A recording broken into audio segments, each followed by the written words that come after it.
Across the UK, online and on DAB. Get an earful of unusual nocturnal emissions with radio's Lord of Misrule, Iain Lee. No relation, thank God. Unfiltered Night Talk with the original king of unconventional conversation. The Late Night Alternative with Iain Lee on Talk Radio. Morning, evening, afternoon, whatever, wherever you are in the world, this show is happening. I'm Iain Lee. Who are you? Catherine Boyle. This is the Late Night Alternative, weeknights from 10 on Talk Radio. You know the score. You can call in about absolutely anything. And I kind of emphasise that tonight because there ain't nothing in the papers today. There ain't nothing going on in the world. So get your thinking caps on and do call 0344 499 1000. Alan Caddick seems to have, could be dead. Could be in prison, could have got bored of us, could have got bored that we, made a rule that he had to... All he had to do was name one thing that happened on the show before. And do you know what? He could have just phoned in and said, you and Kath had a row. Could have said that every night. You had a bit of a whitey and had a wobble. Kath got a bit sarky. Brilliant. That would do. But no. So we may have lost Alan. If anyone knows where Alan is... keep it that way. 0344 499 1000. Was it last week we were talking about this game? You know me, I'm a gamer. I finally bought the was that noise? Hear that noise? No. Okay. I finally bought the final Christmas present for my boys.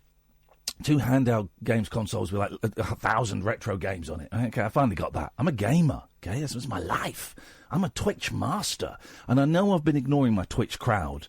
But you wait, I'm going to do some twitching this week, and then in the new year, I am setting up a schedule, and it's going to be intense, it's going to be tight. I bought myself a home, bought myself a microphone stand that hooks onto the table, so I've got a microphone hanging in front of me, bought a pop shield. I'm ready now. We're ready to take this to the next level. Thank you to everyone who's been part of the pilot scheme. But I'm ready to take my Twitch game. You don't know what Twitch is? Go to twitch.tv/Iain Lee and fill your boots there, guys. 0344 499 1000 is the phone number. We did talk about this game last week. We saw it, and I kind of thought it was a joke. Then we did a little bit of rooting around, and I don't think it is a joke. It's this Guts game. Do you know, Catherine, let's see. How much do you remember of the Guts game? Right, so each player has to ingest a capsule, that means eat. Right? You have to swallow a capsule that's got a sensor inside it.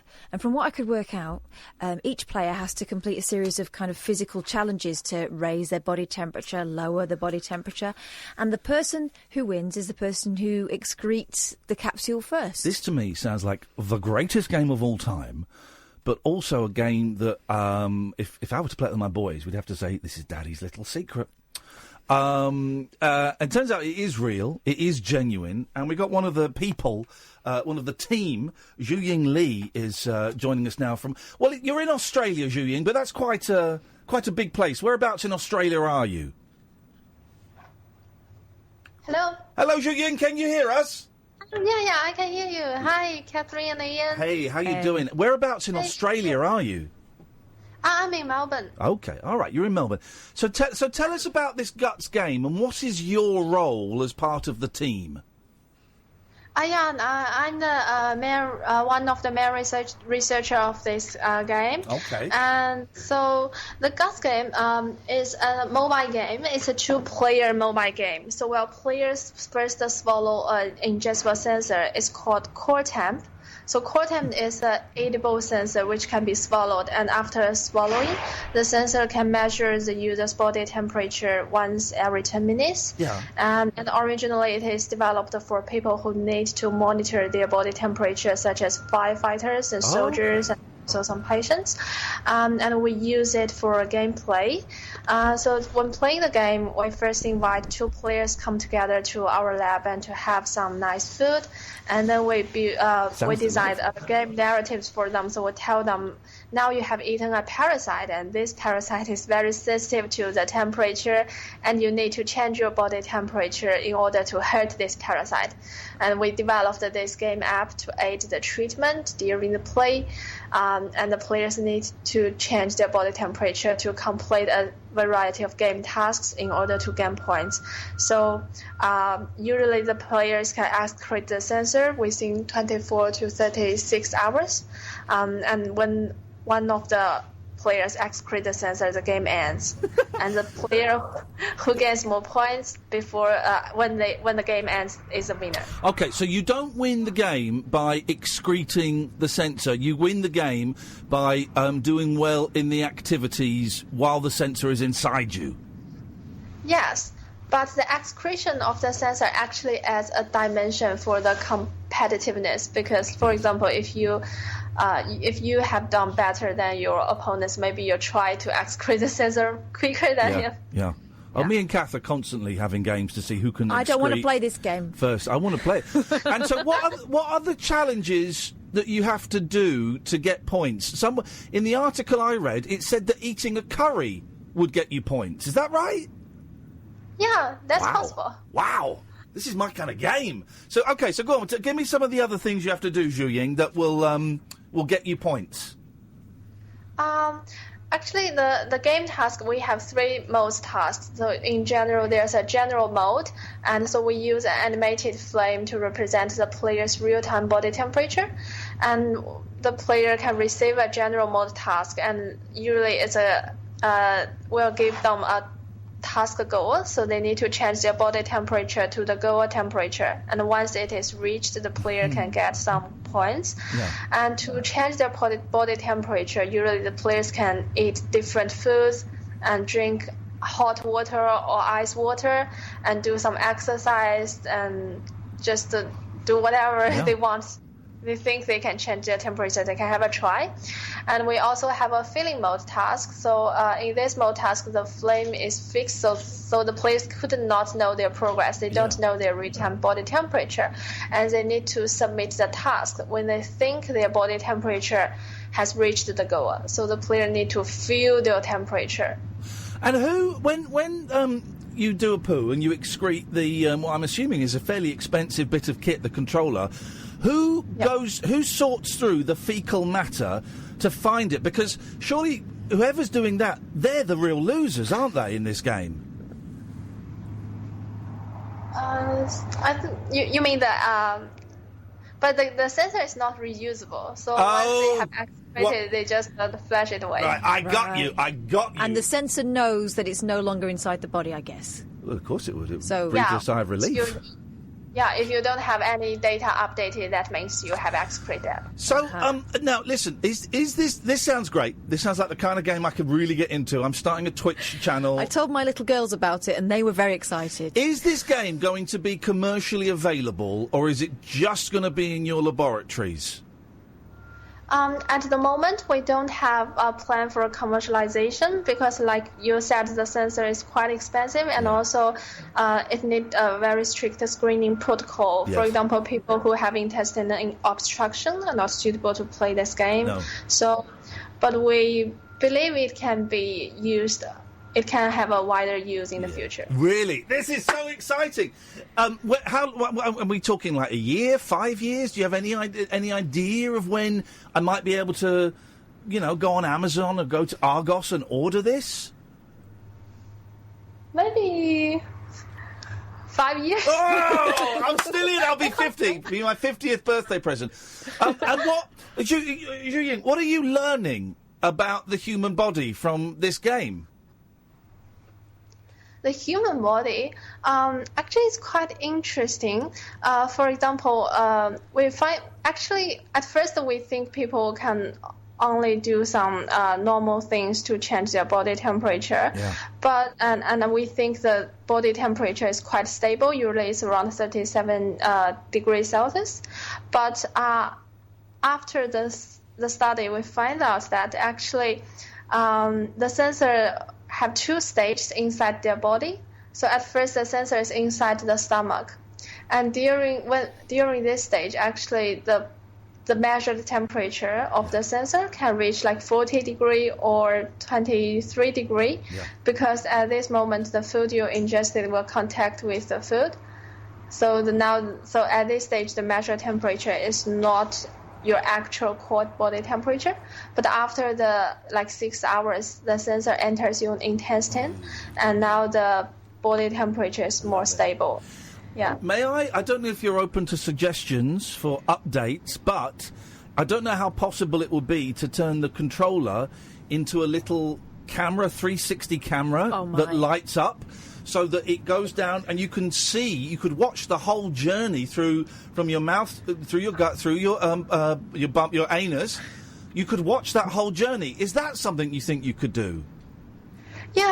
Actually, we're thinking about that because we're still working on the game design around this kind of sensor, and we know their kind of sensor, like you said, has a camera. It serves as an endoscopy, and we think it would be very interesting if players can see their internal organs. Yes, it would be fascinating. I would love that. Hey, Zhuying, thank you so much for talking to us. If people want to find out a bit more about this and your research, where's the best place to go?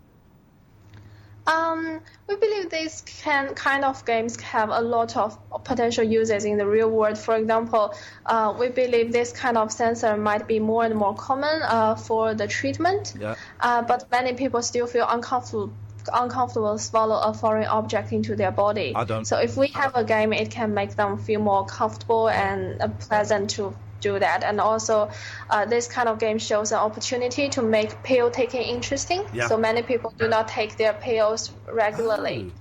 Well, listen, I'll put anything in my mouth and swallow. Trust me, I love it. And I can see this becoming, in a few years, being like a big TV show. Saturday night TV, this is what it needs. Zhuying, it's so nice to talk to you. Thank you so much for coming on. And do keep in touch and let us know if you get any more developments. Yeah, we will. Thank you. Thank you so much. So, Zhuying Li, fascinating. I love it. So it's going to be a while before we can walk into our local sex shop and buy it second hand. It's going to be a little while before we can get it on Amazon. Saying that, she's kind of, here's the thing, she shot herself in the foot there. She's kind of told us how it works. So, I could probably make one for the boys. I could probably make some kind of computer, that's what the noise is, I'm not plugging my thing in. I could probably make something, be a little bit bigger than a tablet, probably about the size of like a book, an annual, and get them to swallow that and see when it comes out. Well, listen, there's no reason why it shouldn't catch on. I mean, a couple of Christmases ago, we were all playing the Wii, weren't we? Is that you mean urine? Yeah. Is that a joke? Yeah. Jeez, well, this 10:15 is Monday night, and that's the level we're starting at. It can only go uphill from here. This is Talk Radio. Uncut after-hours conversation for the up-all-night generation. The Late Night Alternative with Iain Lee on Talk Radio. We'll get you talking. They have to be stepmom and stepson, because otherwise that just doesn't sound. That doesn't sound right. That last bit, I think they're in bed. 0344 499 1000 is the phone number. Scott, stay there. We'll come to you in a second. Thank you to everybody who came to the Square Chapel in Halifax last night, to watch Threads. Origami Nick was there, one of our Twitter followers. I don't think he said hello. He's shy, though. I said, no, Nick, Nick, it was you, wasn't it? I said hello to you on the stairs. You were wearing the Late Night Loser T-shirt. I'm sure that was Nick. And there were a few of our listeners there. A couple came and said hello, and a couple didn't. That's fine. The night wasn't about us. But it was, first of all, the Square Chapel is an amazing venue, so thank you for, letting us, I was doing it as a freebie because I just wanted to be part of the vibe. For those who don't know, Kath and I went up to Halifax yesterday to this wonderful kind of art centre venue to screen Threads. 150 people turned up. Yeah. 150 people to watch Threads. And then there was a Q&A that I hosted with Rhys Dinsdale, the actor who's in Threads. And I have to say, it was one of the bleakest evenings of my life. It was miserable. It was kind of fun, though. Outside of the film, it was kind of fun because Rhys Dinsdale and his wife Zara got lovely kids. God, and they what were just a really lovely family. It was so much fun. I also had his children were really nice, and his whole family were nice, and he's such a charming gentleman. You can see why he's lasted so long in show business, because he's just really, really nice. Very talented, obviously, but really nice. But also, the food at this place, I had a Christmas dinner calzone, which is like Christmas dinner pizza, Christmas dinner pasty kind of thing, isn't Well, it? there's a pizza folded over on itself. Christmas dinner calzone I had. It was incredible. Yeah. Filth. It's incredible. Yeah. Had cranberry sauce on top, didn't it? Sophia, who runs the place, runs the marketing department there. Yeah. Fantastic. Legend. So we showed the threads, which most of you have seen. I know a lot of you have seen. It's nearly 2 hours long. It's the third time I've seen it. Probably the last time I'm going to see it. Although I would like to watch it on the DVD with the director's commentary. But, it's bleak. You'd never seen it before. We did have to lie and say it was like a Jennifer Lopez rom-com. Yeah, I was looking forward to it. It's kicking off my Christmas. And you just kept going, you just kept grabbing my arm going, oh, bloody hell. Oh, God. Oh, please make it stop. You were in a terrible state. Yeah, it was... Grim, isn't it? Yeah, it's a bit upsetting. Really, really upsetting. I mean... Never... She didn't even turn up. No J-Lo in it, turns out. No J-Lo is it. It just doesn't... It's just relentlessly bleak. And then we had a little interval. It's weird as well because, watch it. There was going to be an interval, and so I got up at the end of the credits, or the credits were rolling, and said, "Okay, well, we'll have a short break." I didn't. Well, you can't do a joke after that, so I had to keep it very quick and respectful. It felt like, like when you get a celebrant at a funeral. Yeah. It's okay if everyone liked to go outside. It was in that tone of voice. We can have a short break and go look at the flowers. We'll be back in 15 minutes with Reese. And then people felt they had to do something. So about 30 people out of 150 went... Such a weird vibe. The bar was... You've seen it, haven't you, Sam? Have you not seen it? Mm. The bar, it was like... Well, it wasn't like Awake, because Awake is a laugh. Awake is fun. This was... I don't know. I don't know what it was. There were a lot of people reaching for a stiffener. I was downstairs in the queue for the loo, and there was silence mostly. And then the woman next to me, we started chatting about it. She went, "Have you seen that before?" I went, "No." I said, "I know people saw it at school, but I kind of missed that one." She went, "Yeah, I saw it at school." It was like, when you see these films about Vietnam vets, it's like, you weren't there, man, you don't know. And then we did the Q&A with Reese and stood in the wings with him. He's such a nice man. And... I don't know why in the pictures I took with him we stood like Flanagan and Allen or something. You see it where he's got his back to me and I'm leaning on him like underneath the arches or something. And I said, "Are you all right?" He said, "Yeah, I dread these things. I'm an actor. I don't know how to be me." And he was really nervous, but wasn't he lovely? And I chatted to him for 15, 20 minutes, and then there were loads of questions, because we've all been to Q&As where it's a bit silent. There were loads of questions, including a guy in the front row who's an actor, obviously a friend of Reese's. And he said that the first time he watched it in 1984, he was tripping on acid. Wow. Lots of nice questions. One slightly weird question about how come there were no black people in it. Okay, all right, I don't know what we're going to do about that. But it was really interesting chat, really interesting sharing the moment with so many people. Here's where I think Reese made a bad call, right? People to this show will know that when we talk about threads, we'll always get someone tweeting. There'll be someone now, I'm sure, or phoning up saying, "Oh, we were made to watch that at school when I was 14. We were made to." Apparently, a lot of people had to watch it as part of their GCSE. And I watched it, I think, when I was 12, maybe 13, and it screwed me up for life. And I tell you the bit I remember now, the bit I have nightmares about to this day, is when the bomb goes off and it goes bright white and everyone's bright white.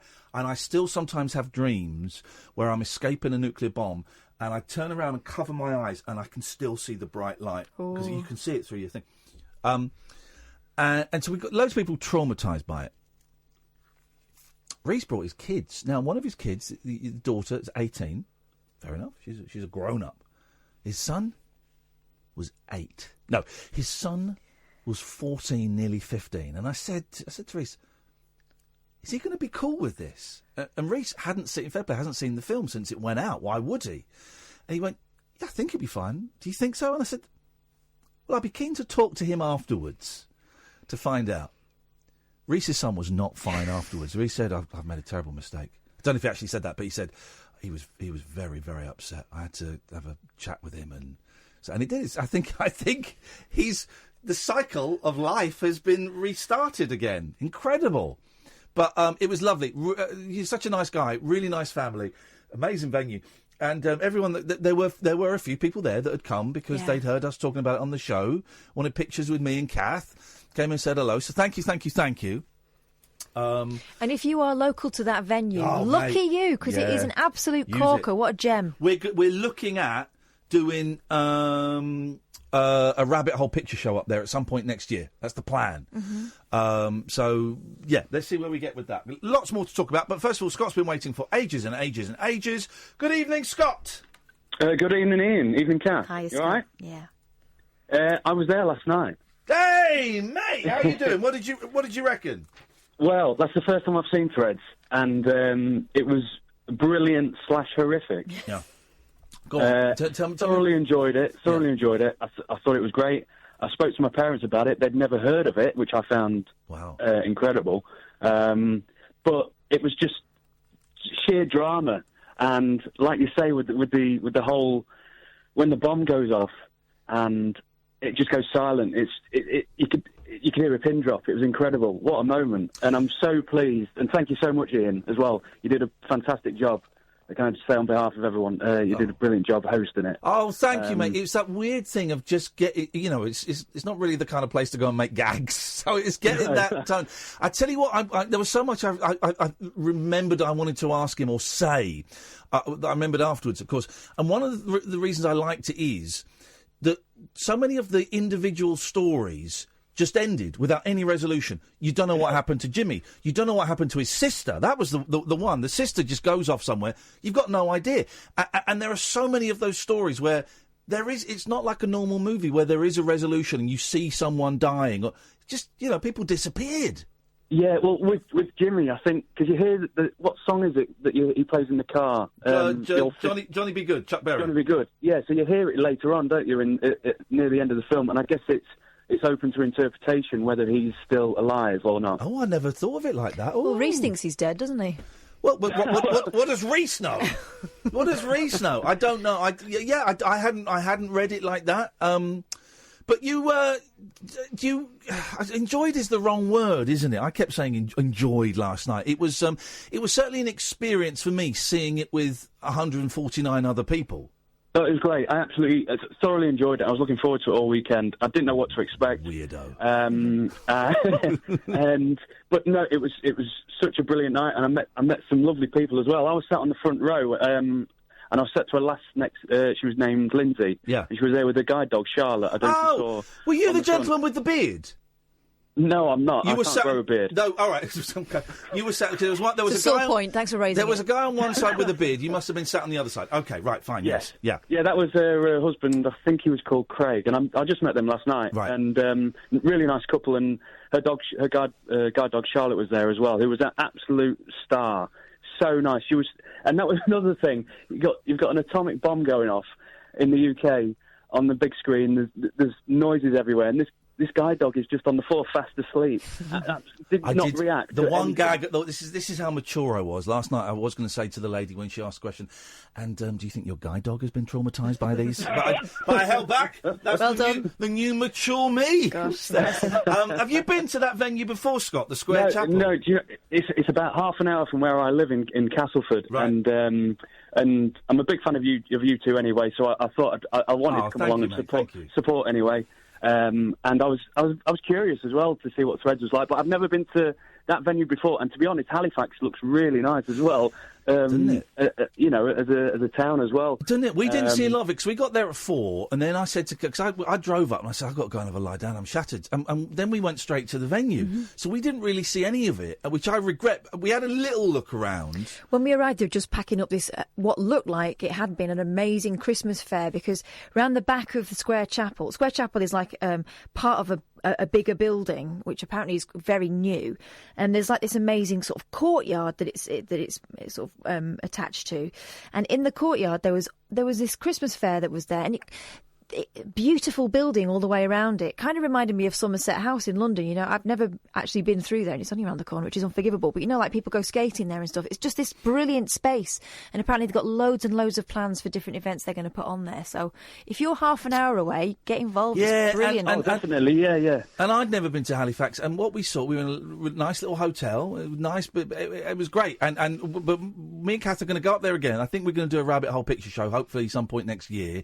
And we'll go up earlier. We'll probably go up for 2 nights. I think the demand is there, Ian, as well, for any show you do up in Yorkshire. I think the demand is there. We'll do it now. We're going to do it. Also, after watching last night's Threads, it makes me want to watch the War Game as well, which I think you mentioned last night. Yeah. And the American version, which The Day After. The Day After. The Day After with Steve Guttenberg, which is great. It's not as good as Threads, but it's still brilliant.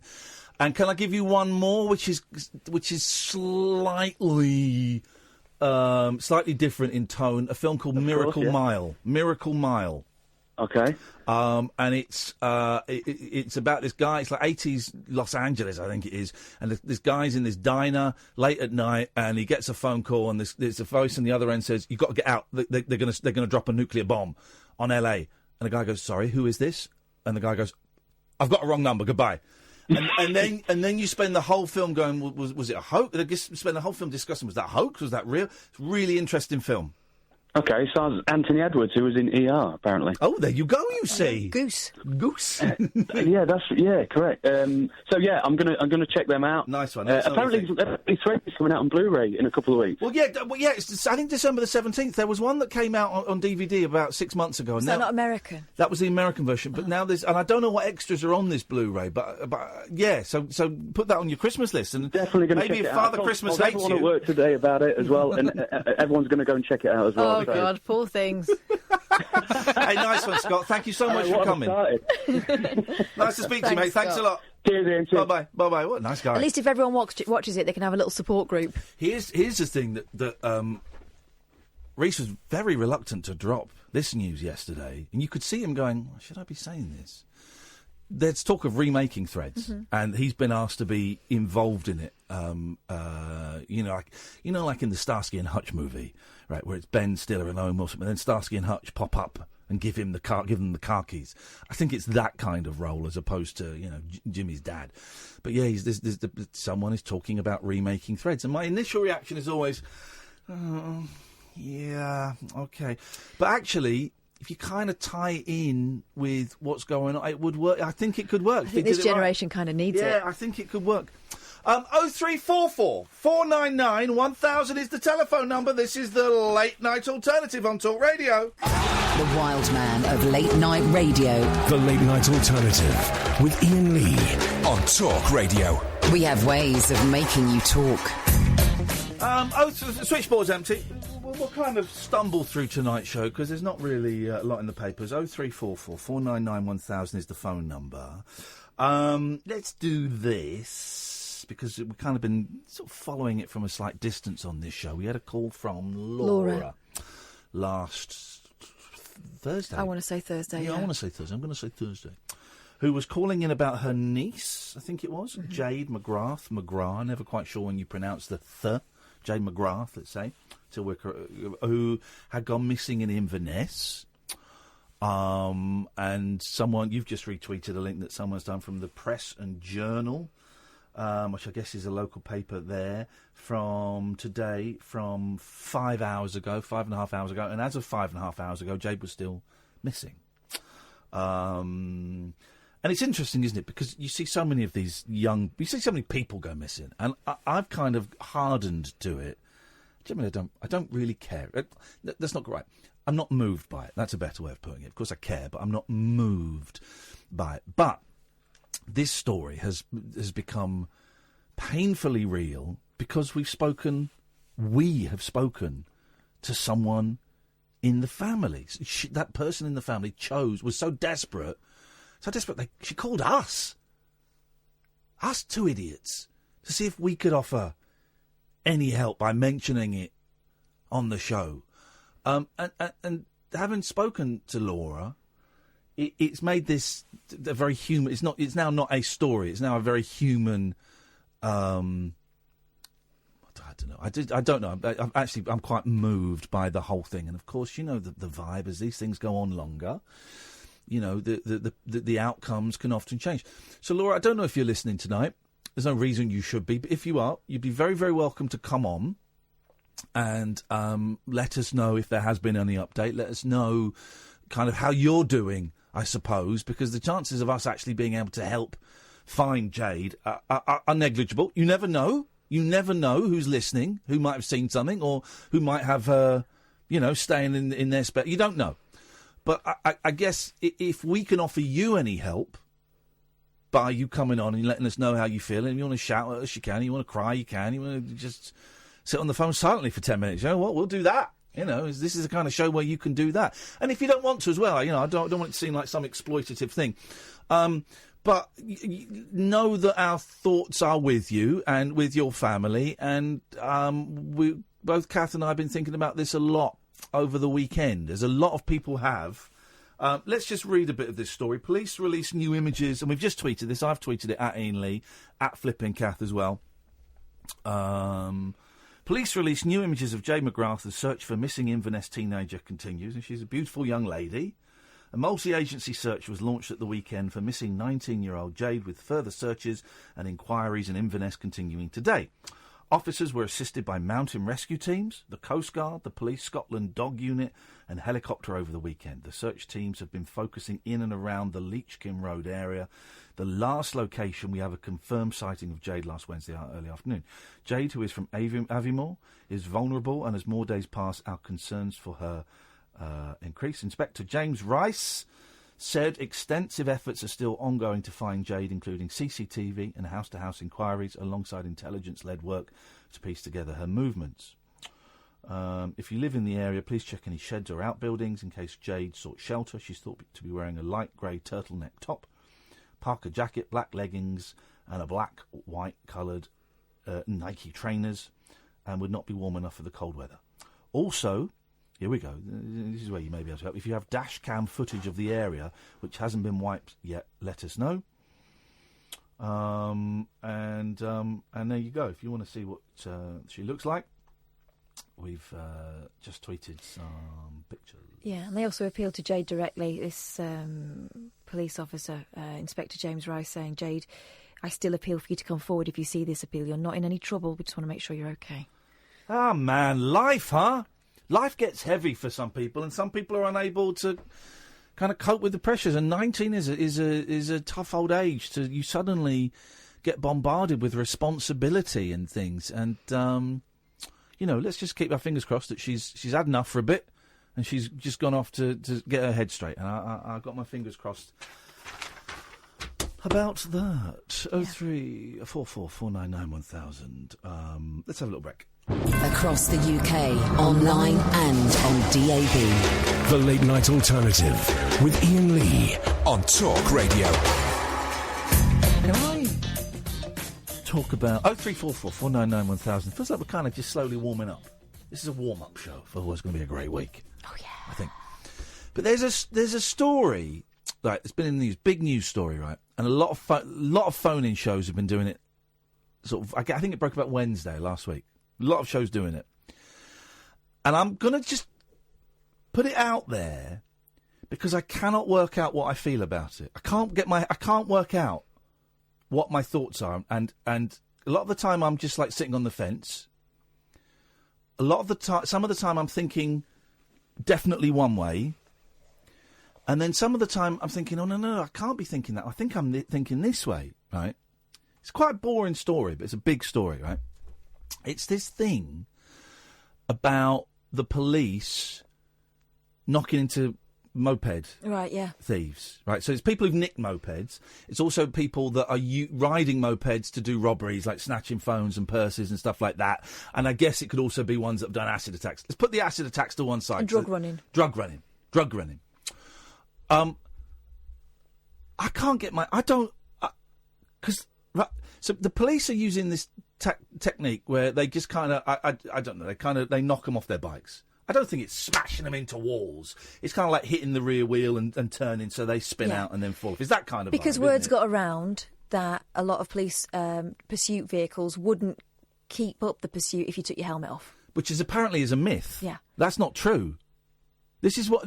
now, this is the thing. This is what I then heard a copper say on the radio the other day. Well, that's not true. I remember a copper said that to us on 3CR once. That's not true. It's a myth. But obviously, in the litigious age we live in, coppers get taken to court sometimes for shooting a gun. Well, every single time a firearm is discharged, that copper is now out of work for at least 2 years while they're doing investigation. Every time a copper discharges, etc., etc., etc. So there's all the litigious stuff of if you knock a bloke off his bike and you kill him, someone's going to die at some point. It's pretty likely, right? You're going to get sued, or you break his leg, you're going to get sued, and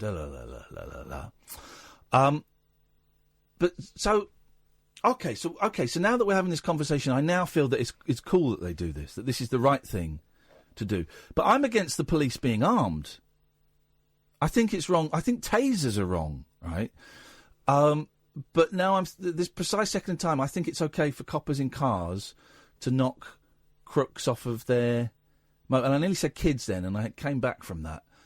I mean, it primarily is young people, but maybe it is, I don't know. Stats? You think I'm a stat man? You think I'm stato? Now I'm erring on the side of, yes, actually, it's a cool thing to do. Cool. It's the good thing that police are doing it. But then I think, well, hang on a minute, I'm a liberal. I shouldn't be...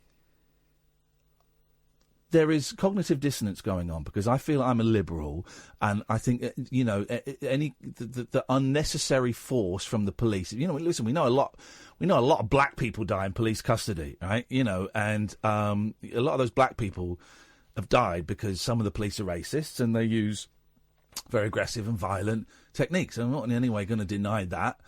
And so the thought of the police being aggressive and violent, and this act is an act of violence, kind of goes against everything that I sort of believe in or stand for. But at this moment in time, and an hour ago when I was thinking about it, I thought the opposite thing. But right now I'm thinking, yeah, no, that's probably the right thing to do. Well, then hang on, what's the difference between them chasing a crook down the street and smacking them over the head with a truncheon? Do they still have truncheons? They do, batons. They have the extendable ones. Yeah. What's the difference? Is there a difference? I don't know if there is. I think a car's a bit heavier than a baton. But yeah, I think a baton is worse. Because I think a baton is worse. Because you're at closer quarters and you've got the ability to restrain them without battering them. What do you think about it? I don't know if you've given it any consideration. I can't see how likely it would be that a police officer would be in that situation with the way things are at the moment. But I don't know. They've done 67... I don't know over what period of time. But I've heard the figure 67 over, I think, 3 years or a year or something. Someone will let us know. But it has. So there have been a number of them. Okay. It has happened. Significant. I think they number. need to, because from what it would appear, and again, don't know, I'm not a police officer, it would appear from what we're being told that these moped riders are being used because they can get away, because it's deemed to be the most effective getaway vehicle for them at the moment, especially in sort of places like London. Here we go. By the way, part of me thinks if those guys are getting caught, then they're lousy moped riders. Well, I wouldn't get caught. So you know that they're not the people who are really at the top of the chain of command anyway. These are probably, foot soldiers. So far this year, officers have knocked suspects off their mopeds or scooters 63 times, including those who have taken off their helmets. Right. Well, I'm really. So that's 63 times this year. I'm really surprised there hasn't been an uproar already. Yeah. I don't know. And I know that's a little bit heavy for this show, but it's the late night alternative. You guys are allowed to phone in about anything you want, so you know what? We're allowed to talk about whatever we want. I kind of just want to put it out there.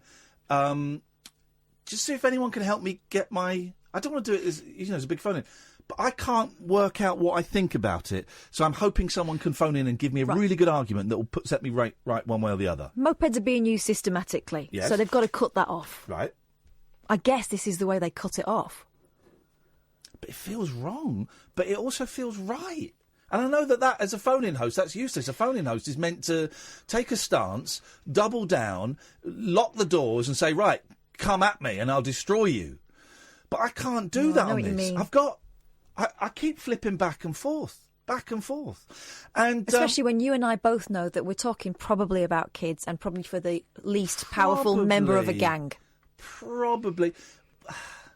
But, no. Well, you know, then you'll hear stories of people coming out of the tube station and a bike comes up behind them and grabs their purse or grabs their phone or something. Yeah. You think, well, that's a little shit. Yeah, so you simply have to go to the victim first. And if they're getting away, I don't know. Maybe you can help, dear listener. Maybe not. It's something that's just been on my mind since last Wednesday. Do they deserve to potentially be killed for that? I suppose that's where it leads, isn't it, this argument? Here we go. Well, This is the one Scorpion driver. Scorpion drivers have been trained in tactical contact. This is from The Guardian from last week, maybe 2 weeks ago. One Scorpion driver, Sergeant Tony McGovern, stay there, Michael, I'll come to you in a second, mate, said it was one of the hardest tactics to use. It's just a slight nudge, it's controlled. He said suspects were amazed when in some cases they were sent sprawling off their mopeds. They're shocked. They say, we didn't think you're allowed to do that, especially when they take off their helmet. He said other police cars would try to slow the scooter or moped before he and other specialist drivers struck the suspect's vehicle at as slow a speed as possible. McGovern said Scorpion drivers aim to minimise injury to those being pursued and civilians. At impact, the driver removes her or his foot from the accelerator and uses the brakes to nudge the suspect off the bike. It's incredibly quick and very dynamic. I can see how it's done. It's like when you used to, when you were on bicycles as kids and you do like a burn-up on your mate where you'd get your front wheel and hit his back wheel and it kind of sends them off and it might send you off. It's that kind of thing.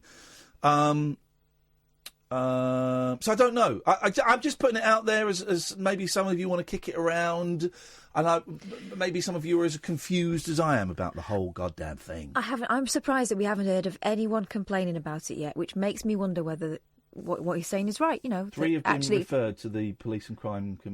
3 out of 60 odd, though. That's incredible, isn't it? Yeah. 0344 499 1000. Good evening, Michael. Hello. Hello, Michael. What have you got for us tonight?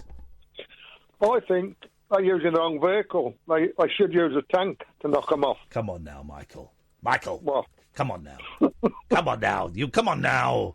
You can't do it. Do you know why that's a dumb idea? No, it'd save money on the police vehicles, damaging the police vehicles. I'll tell you why it's a silly idea, Michael. Shall I tell you why? Why? Tanks are very, very slow.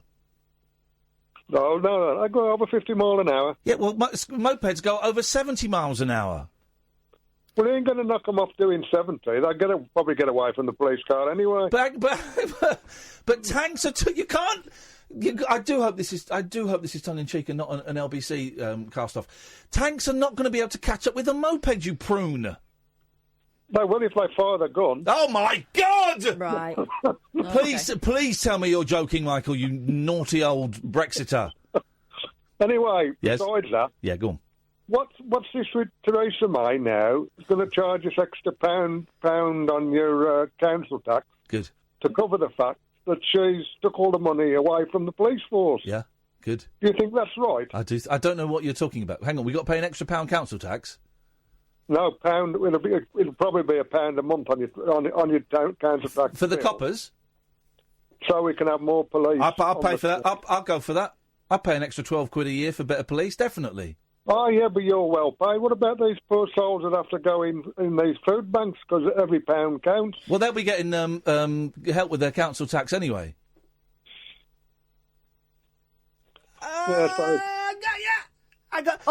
Also, they deserve the police to come to their house if they get into trouble, don't they? No, they're probably the ones that are doing it. Oh, Michael. Right. So you're saying, Michael? No. Hang on a minute. Hang on. Shut up, you silly old bigot. I'm going to pull you up on that. Is that a joke? You're not genuinely saying the people in food banks are crooks. Well, 1 or 2 of them are. Yeah, but 1 or 2 of them probably are. Fair play. One or 2 of them probably are. But then 1 or 2, of everybody probably are. Yeah. They're no more likely to be crooks just because they're using food banks. No, but if they want money, they're more liable to rob you than anybody else, aren't they? No, that's bullshit. Have you not heard of bankers? You know what bankers do? You know the corruption in the stock exchange. You know the corruption in politics. You know that if you've got money, you're more likely to steal more money. Come on, man! You can't say all people using food banks are thieves.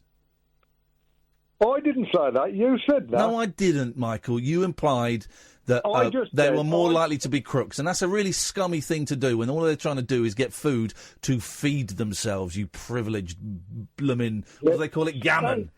Was you ever on that programme before you came on to... Here's the thing, losing the argument after slagging off a load of people, so changing the subject. Go on then, next round.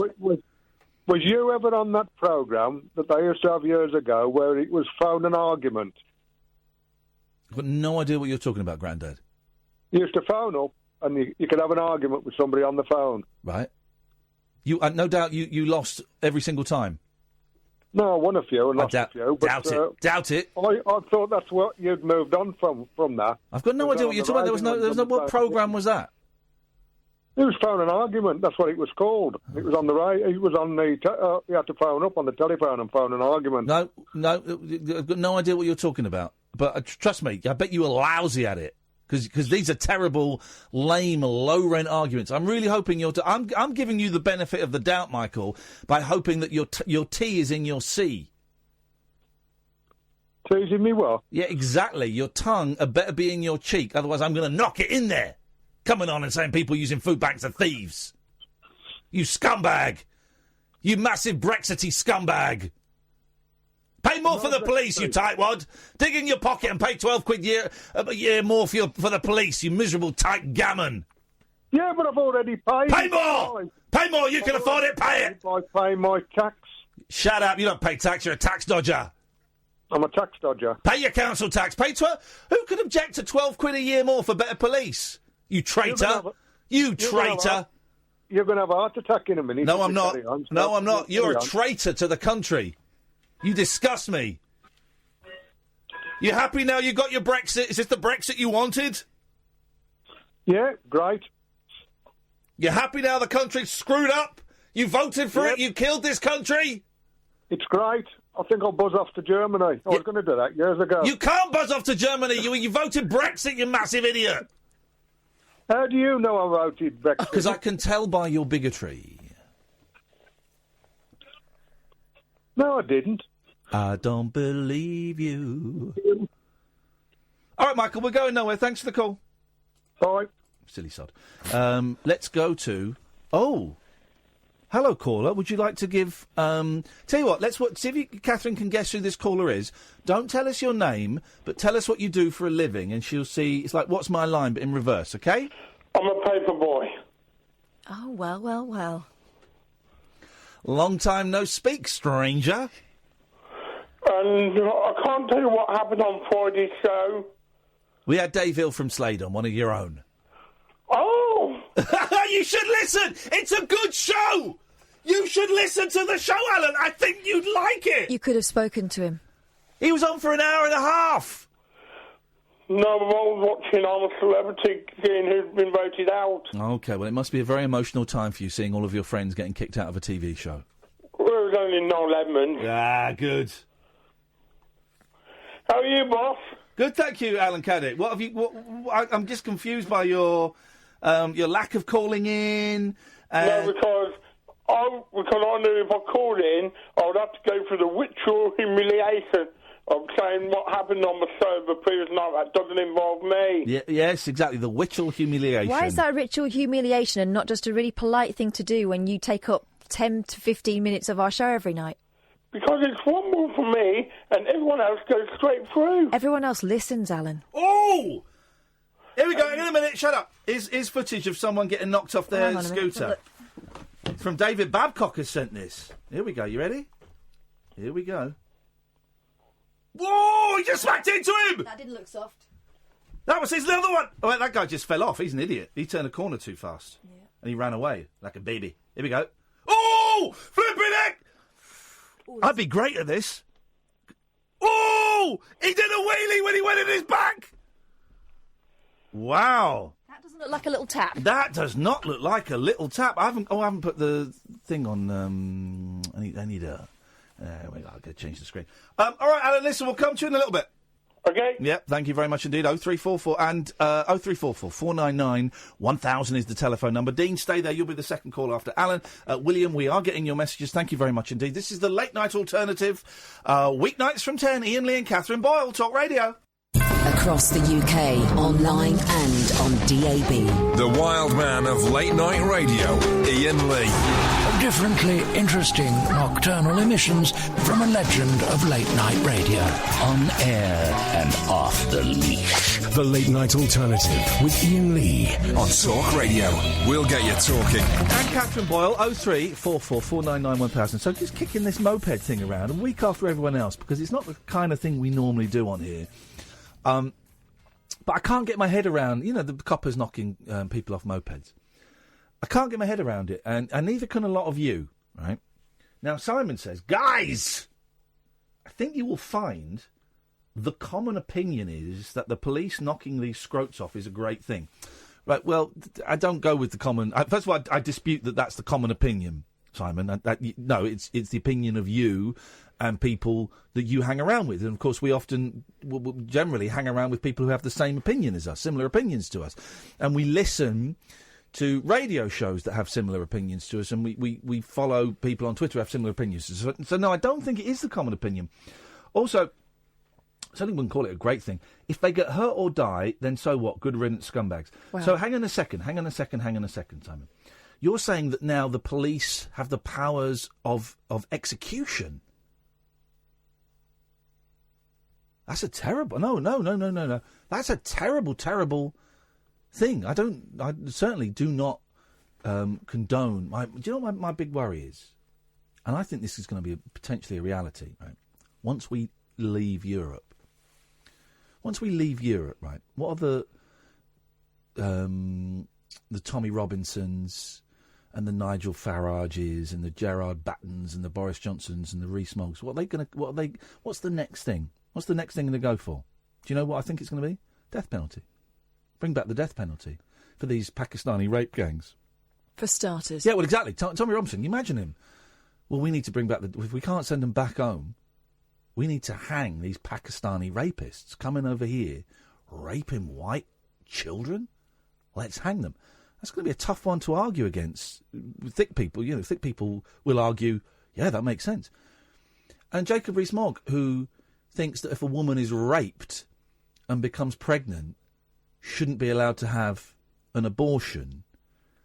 That kind of that's such a very, very old-fashioned way of looking at rape and women's rights that it kind of fits in for me with capital. Is it capital punishment or corporal? Capital. Which ones will we smack them? Yeah, corporal punishment. I always get them wrong.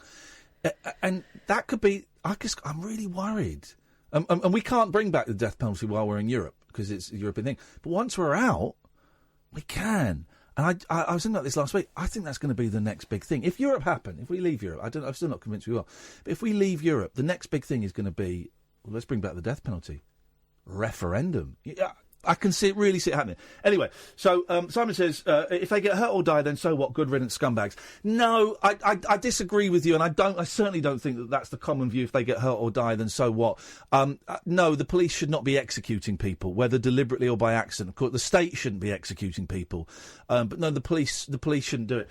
And then Sally, where's Sally's tweet gone? I've lost your tweet, Sally. Oh, where's Sally's tweet? I lost it. I think you have to ask yourself. How would you feel if your phone is nicked and an officer says, "It's okay, Mr. Lee, we got your phone back and the kid is in hospital paralysed"? Because David Babcock tweeted us a little YouTube compilation of what looks like police doing this technique. And if it is authentic, I don't know if it is. We just watched it during the break. I don't know. Didn't have time to check the sources, but let's assume that it is.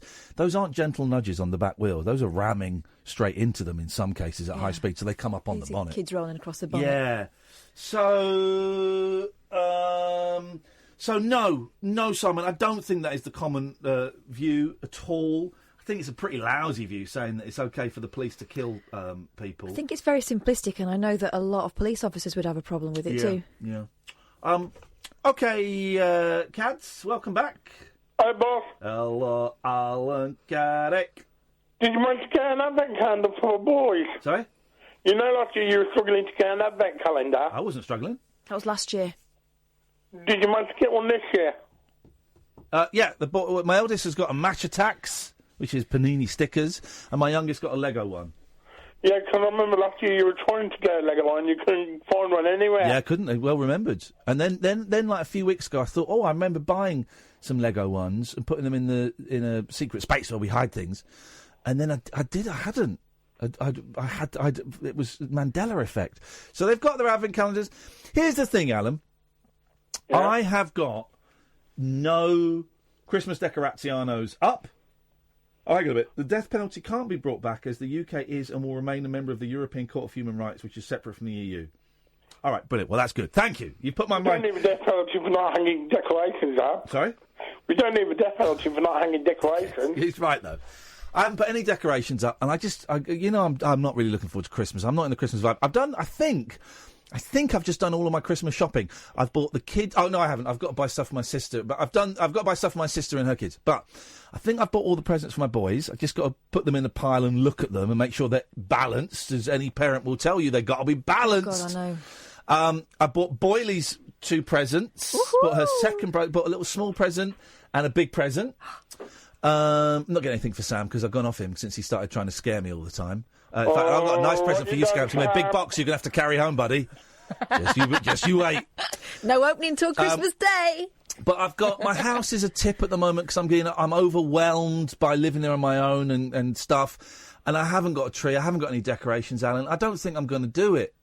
Oh no! Yeah, I'm really not looking forward to Christmas, and I've had some nice offers. My sister has offered, my mate Simon has offered, but here's the thing: they've got kids. So my sister's got kids, and my mate Simon has got a kid, and they're wonderful, wonderful kids. But the thought. Here's the thing, I'm probably going to go to my sister's, probably, but I don't know. And it's going to be a real last-minute decision. The thought of being around other kids on Christmas Day that are not my children, even though I'll see them Boxing Day for 2 or 3 nights, the thought of being around other kids that are not my kids fills me with immense sadness. Oh, no. Hey, and up yours, Steve Allen, saying I should have saved for my divorce just because you read some bullshine story online. Well, you should have saved for your divorce. Who saves for a divorce, you absolute nutjob? Get ready, guys, the Christmas party's coming. We all know what Steve Allen's party trick is. Oh, and enjoy your second upheld Ofcom complaint this year. So I don't really know, Alan, what I'm going to do Christmas. I don't know... What are you working over Christmas? I don't know what I'm going to do, really. But I know what's happening on Saturday. What's happening Saturday? I've got 2 young chicks coming and live with me. Ooh, chickens? No, kittens. Ooh, you got some cats? Got some cats coming. Nice one. Yeah, very, very excited. Mucky and Lucky. They're coming. They're coming. It's happening Saturday. Oh, no, I love cats. Yeah. Why? I can't believe you missed Dave Hill. He's from your way. It was Wolverhampton, wasn't it? Well, yes, it's the same place as Birmingham, isn't it? Well, it's about 10 minutes away. Yeah, well, exactly. He was here. He was sat here for an hour and a half. We couldn't get rid of him. He was busting. Oh, you picked up a lingo, cat. Natch. Right. Well, Alan, as always, a great contribution to the show. You've really taken the argument on leaps and bounds, so thank you for that, mate. Thank you. Thanks a lot. Cheers. Bye-bye. Really great contribution there. Why have I written lower age on my list of potential things to talk about? Oh, I know why. Go on. Because that fella who's been trying to be recognised as... He identifies as 20 years younger. Have you got that story to hand? No, but I can find it. Find it, because... Well done, thank you.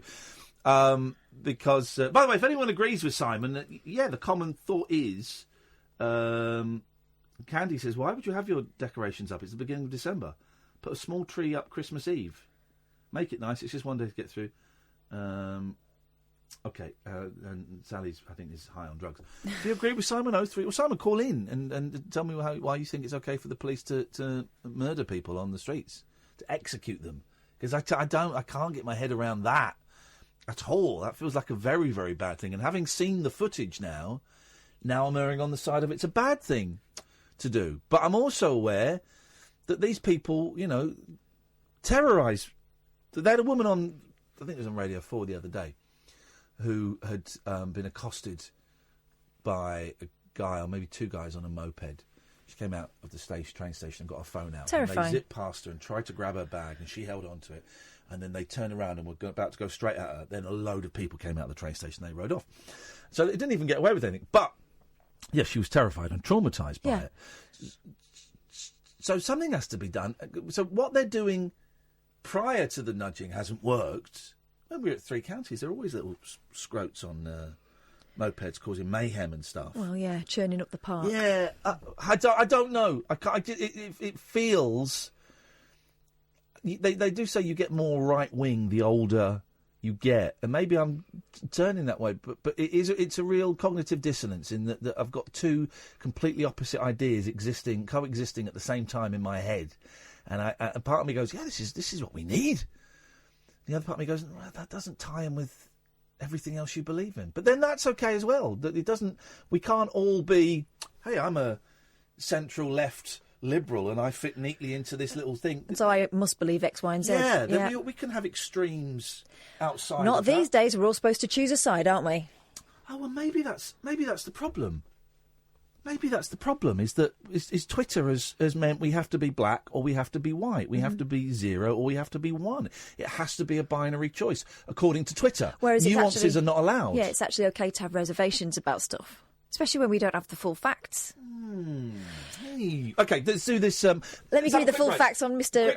Emil Rattleband. We'll do this, because we did this story. You found this a couple of weeks ago, and I saw the update. This guy's nuts. 0344 499 1000, the late night alternative. Ian and Kath, Talk Radio. The late night alternative with Iain Lee on Talk Radio. We'll get you talking. Sorry, just Kath reminded me I need to get a larger litter tray for the kittens. I've ordered a bed already. Medium-sized bed, because they're going to sleep in the same one, I'm hoping. Exciting. Got loads of food. I've ordered some toys. Got a cat climb-in thing. Got a little tube that you bought for Velvet that she didn't use because she's miserable. And you've got that thing, that cat annoyer, that botherer thing with the fish on the end. Yeah. Cat litter tray. Right. Go on. So this guy who wanted to change his age, this is brilliant. Yeah, sad news, everyone. You're not allowed to identify as whatever age you feel. A Dutchman who wanted to change his date of birth to boost dating prospects has lost his legal battle to do so, according to BBC News. Emil Rattleband, still aged 69 despite his best efforts, wanted to change his birth date by 20 years to avoid what he called discrimination. We live in a time when you can change your name and change your gender. Why can't I decide my own age, he said. Well, because of the sun. Because of the way time works, you absolute Burke. I haven't said Burke for a long time. You're not Berkey Short. Yeah, I know. Yeah. Very rude. Berkshire Hunt. Mm-hmm. I can't even mouth it, because if I mouth it... You don't need to. I think we can all join the dots there. No, that doesn't... No, don't even. Don't even. Berkshire Hunt. Careful. A court disagreed, highlighting the many rights in law are based on a person's age, and changing it at will would cause many problems. There was no legal basis to make such a change, it said. Mr. Rattleband is at liberty to feel 20 years younger than his real age and to act accordingly, the judges said, but changing his legal documents would have undesirable legal and societal implications. Mr. Rattleband, who calls himself a positivity trainer, he also calls himself 40-odd, made headlines around the world with an unusual request. Ahead of the hearing, he made TV and other press appearances saying he felt discriminated against in both employment and on the popular dating app Tinder, and said his doctors had told him that he had the body of someone in their 40s. I've looked at a picture, he needs to give it back, it doesn't fit him. If I'm 49, then I can buy a new house, drive a different car, I can take up more work, he said. When I'm on Tinder and it says I'm 69, I don't get an answer. When I'm 49, with the face I have, I will be in a luxurious position. He kidded himself. Alongside the widespread media attention, he was criticised by some for comparing his bid to the position of people in the transgender community. Oh, man. In court, Mr. Rattleband argues that the date on his birth certificate was a mistake, even though he was born on that day, the 11th of March, 1949. So, literally not a mistake. The court agreed with him that his age is part of a person's identity, but unlike a person's gender or name, which Mr. Rattleband sought to draw comparisons to, I know, it had further complications. Rights and obligations are also attached to age. For example, the right to vote, the right to marry, the opportunity to drink alcohol and drive a car, the court said. It found that the possibility of declaring oneself younger could open the door to the opposite, becoming older. Yeah, you're right. So 16-year-old goes, no, I identify as 25. Hand over the booze. Yeah. In its judgment, the court said... These legal people are so clever. Tying him up in knots. The court said that granting the request would cause all kinds of legal problems by effectively erasing 20 years of events. And also it'd be stupid. I mean, what chance? It pondered what would happen to qualifications obtained in that time, or a driving licence issued, or a marriage solemnised. Who says solemnised? Well done, whoever wrote this. That's a translation, isn't it? No, it's the BBC. Well, hang on. All right. Can we get this guy... Did we try and get this... I tried. He's not responding because he doesn't identify as someone who responds to messages. It also said that one... farted then? I laughed so much, a little fart popped out. Do I get £5 for that? No, that was. You made me chuckle. This is why this show is great, because Catherine made me chuckle so much that just squeezed out just a tiny little part. Nothing offensive. Nothing you outrageous. Say that. Well, I'll be the judge. Just a tiny little. So thank you for that, Catherine. That could be the new slogan for the late night alternative, like Wayne's World. You'll laugh, you'll cry, you'll fart. The late night alternative. It's very farty. There's your video promotion, you see?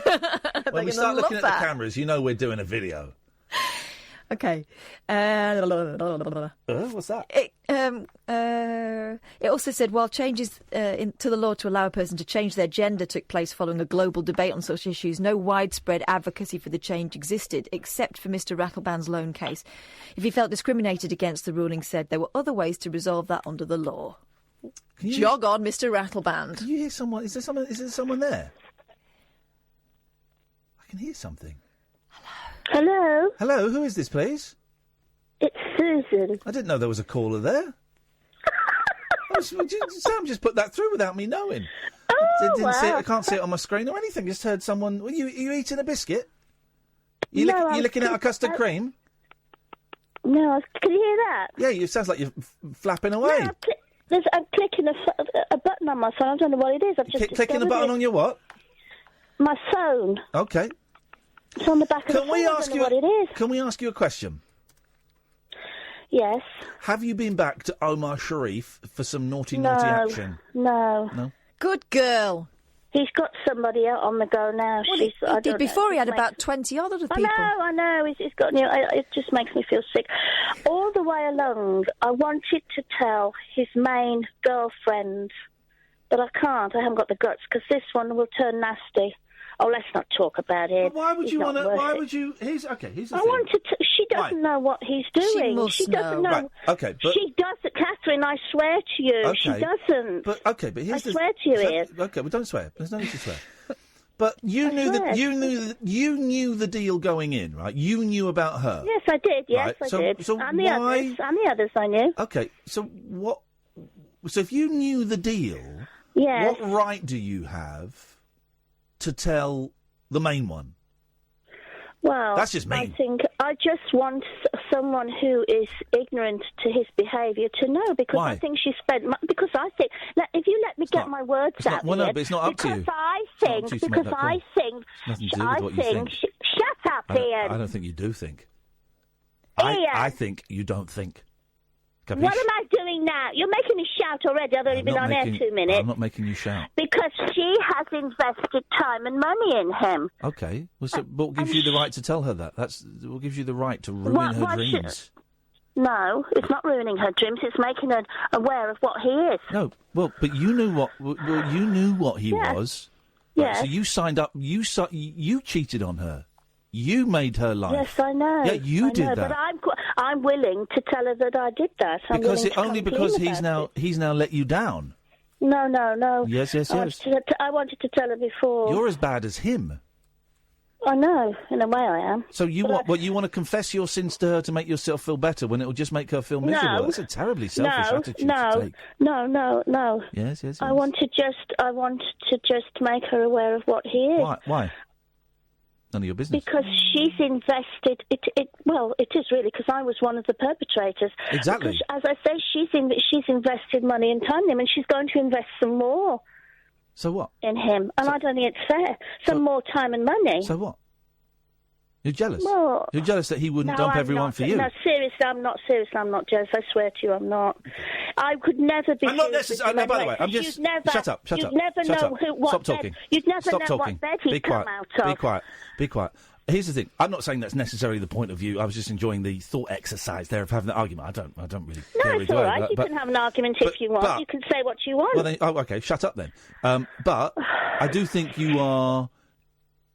No, it's not like 50-50 as bad as him, but I'd say like maybe 80-20 as bad as him. Shall I tell you what happened when I went to him after after about 8 years of not... You have lots of sex in his mirrored bedroom. Shall I just tell you something? When he first moved in, we had a fling and I pulled out because his behaviour was so dreadful, I could see what he was.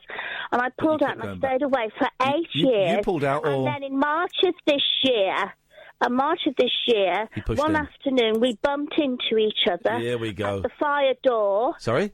Is that a euphemism? At the fire door. At the fire door? Where's that, round the back? Oh, shut up, Ian. Catherine! Well done, Susan. It needed saying. He's very rude, isn't he? I spent in the last 2 days... I went in there because I had been celibate and I wanted sex. And he was delicious. Oh, what did he taste of? It was a stupid thing to do. What did he taste of? Macaroons? No. What did he taste of then? Nothing really. Don't you remember? He's got this amazing animal magnetism, and you can see colours and stuff. So here's the thing. Here's the thing. It has. You felt horny. You wanted a shag. You had one, then you felt guilty, and then you wanted to go and tell his missus. Shame on you. No. Shame on you. I've always wanted to tell her because he's been like it all the time he's been here. But so what? If he hadn't have been like that, you wouldn't. Because it's vindictive and it's mean and it's selfish. It's not vindictive. What's vindictive about telling the truth and making her aware? Well, because you did it. You didn't tell her the truth when you had a chance to, before you got involved. When he came and said, "Oh, Suzanne, I would like to make a love to you," you should have then, if you had any conscience, I know. You could have either walked away and got kept out for life, or you could have then got in touch with his missus and say, "Hey, Pedro's just tried it on with me." I think you should know that. Instead, you didn't. You said you tasted him and you said he was delicious, and you became addicted to his taste. Yes, I did. His naughty taste. Here's the thing, Susan. No good can be. I don't think any good can be achieved for your soul by telling her. No, she's going to know. Come on, you would know if you were going out with someone who was carrying on with at least, at a conservative estimate, 15 other people.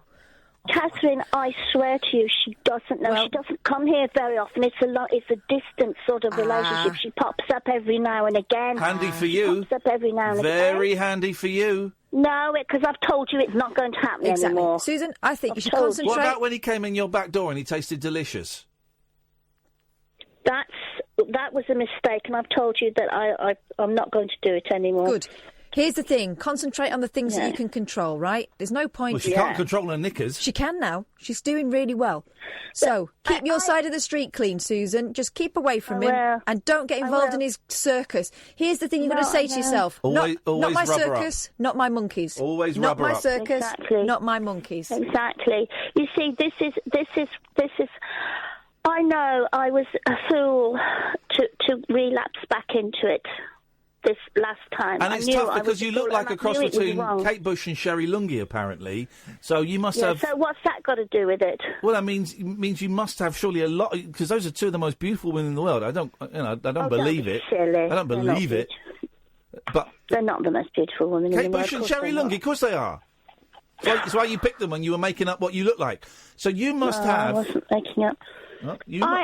I'm a bit reclusive. I don't really go out, like Kate Bush. And she went reclusive after she had the baby, didn't she? She wouldn't let anybody look at him. Good. So where should be? She brought a farmhouse in Devon, didn't she? And you know a lot about Kate Bush. A bit stalkery. Somebody told me exactly where the farmhouse is. Was it Omar when he was ploughing you? Stop it. No. His name's not Omar, actually. Well, no names, no pack drills. I didn't want to talk about that. You seem a very open lady. Catherine, I've got an open mind. Yeah, look, Stop. Open legs. Stop. Well, I think I was doing well for 8 years of celibacy. After 8 years of celibacy, don't you? And I didn't miss it particularly, just occasionally. And I've been celibate in my life before. Right. Okay. Yes. Hmm? But we all know the thing. I know how to close my legs, thank you. Well. Do you though? That's the question. Do you? Of course I do. I've just told you I was Really? celibate for 8 years. Well, what about this? I had been celibate and I wanted sex. What about that? What about that? Hey, there's no shame in that. What about it? I had been and I wanted. Hang on. And I wanted sex. And I wanted sex. When did you last I wanted sex. And I wanted sex. And I wanted sex. And I want it now. No, she's drinking. She swallowed something. I shall keep my legs. Who's there with you? Now. Who's there with you? What are you drinking? I've got some water at the side of the bed. Good for you. Oh. We're in bed, are you? You can't stay away. What do you want for Christmas? And I wanted sex. Okay, well, we'll see what we can do. Can I ask you a question, Ian? And I wanted sex. Yeah. When was the last time you got your leg over? Oh, you dirty woman! Are you inviting me round for a bunk up? You must be joking. I've had enough with him. So you're never having sex ever again? Probably not, no. Oh, come on, Susan. That's cutting your nose off to spite your face or some other member. Not. Do you think... I think I've had quite enough, don't you? How much have you had? How much have you? Well, we didn't do it that often. Okay. But once every few days. Okay. Gosh. Well, then he would leave me 1 or 2 weeks. Anyway, let's not think about that now. But you see, basically it was all about him. It was when he wanted it. Well, it wasn't always when he wanted it, was it? And I wanted sex. So you got it in the fire escape. I'm not going to bother anymore. Anyway, can I tell you about something else I was actually wanting to phone you about? Yes, please do. I think you should put some decorations up because your boys will be coming Boxing Day, and I think you need to just put some up. You know. Yeah, no, you're probably right on that. I'm probably going to get like a tiny little tree, like what's that, 2 foot? Yeah. 2 foot, and a little bit of tinsel and a bit of tinsel. You can put loads of little baubles on it. No, what? And then you can put loads of little baubles and stuff. There she goes again. And tinsel. Yeah, tinsel. Kath just No tinsel, yuck, no. Kath just pulled a face at tinsel. Tinsel, ugh.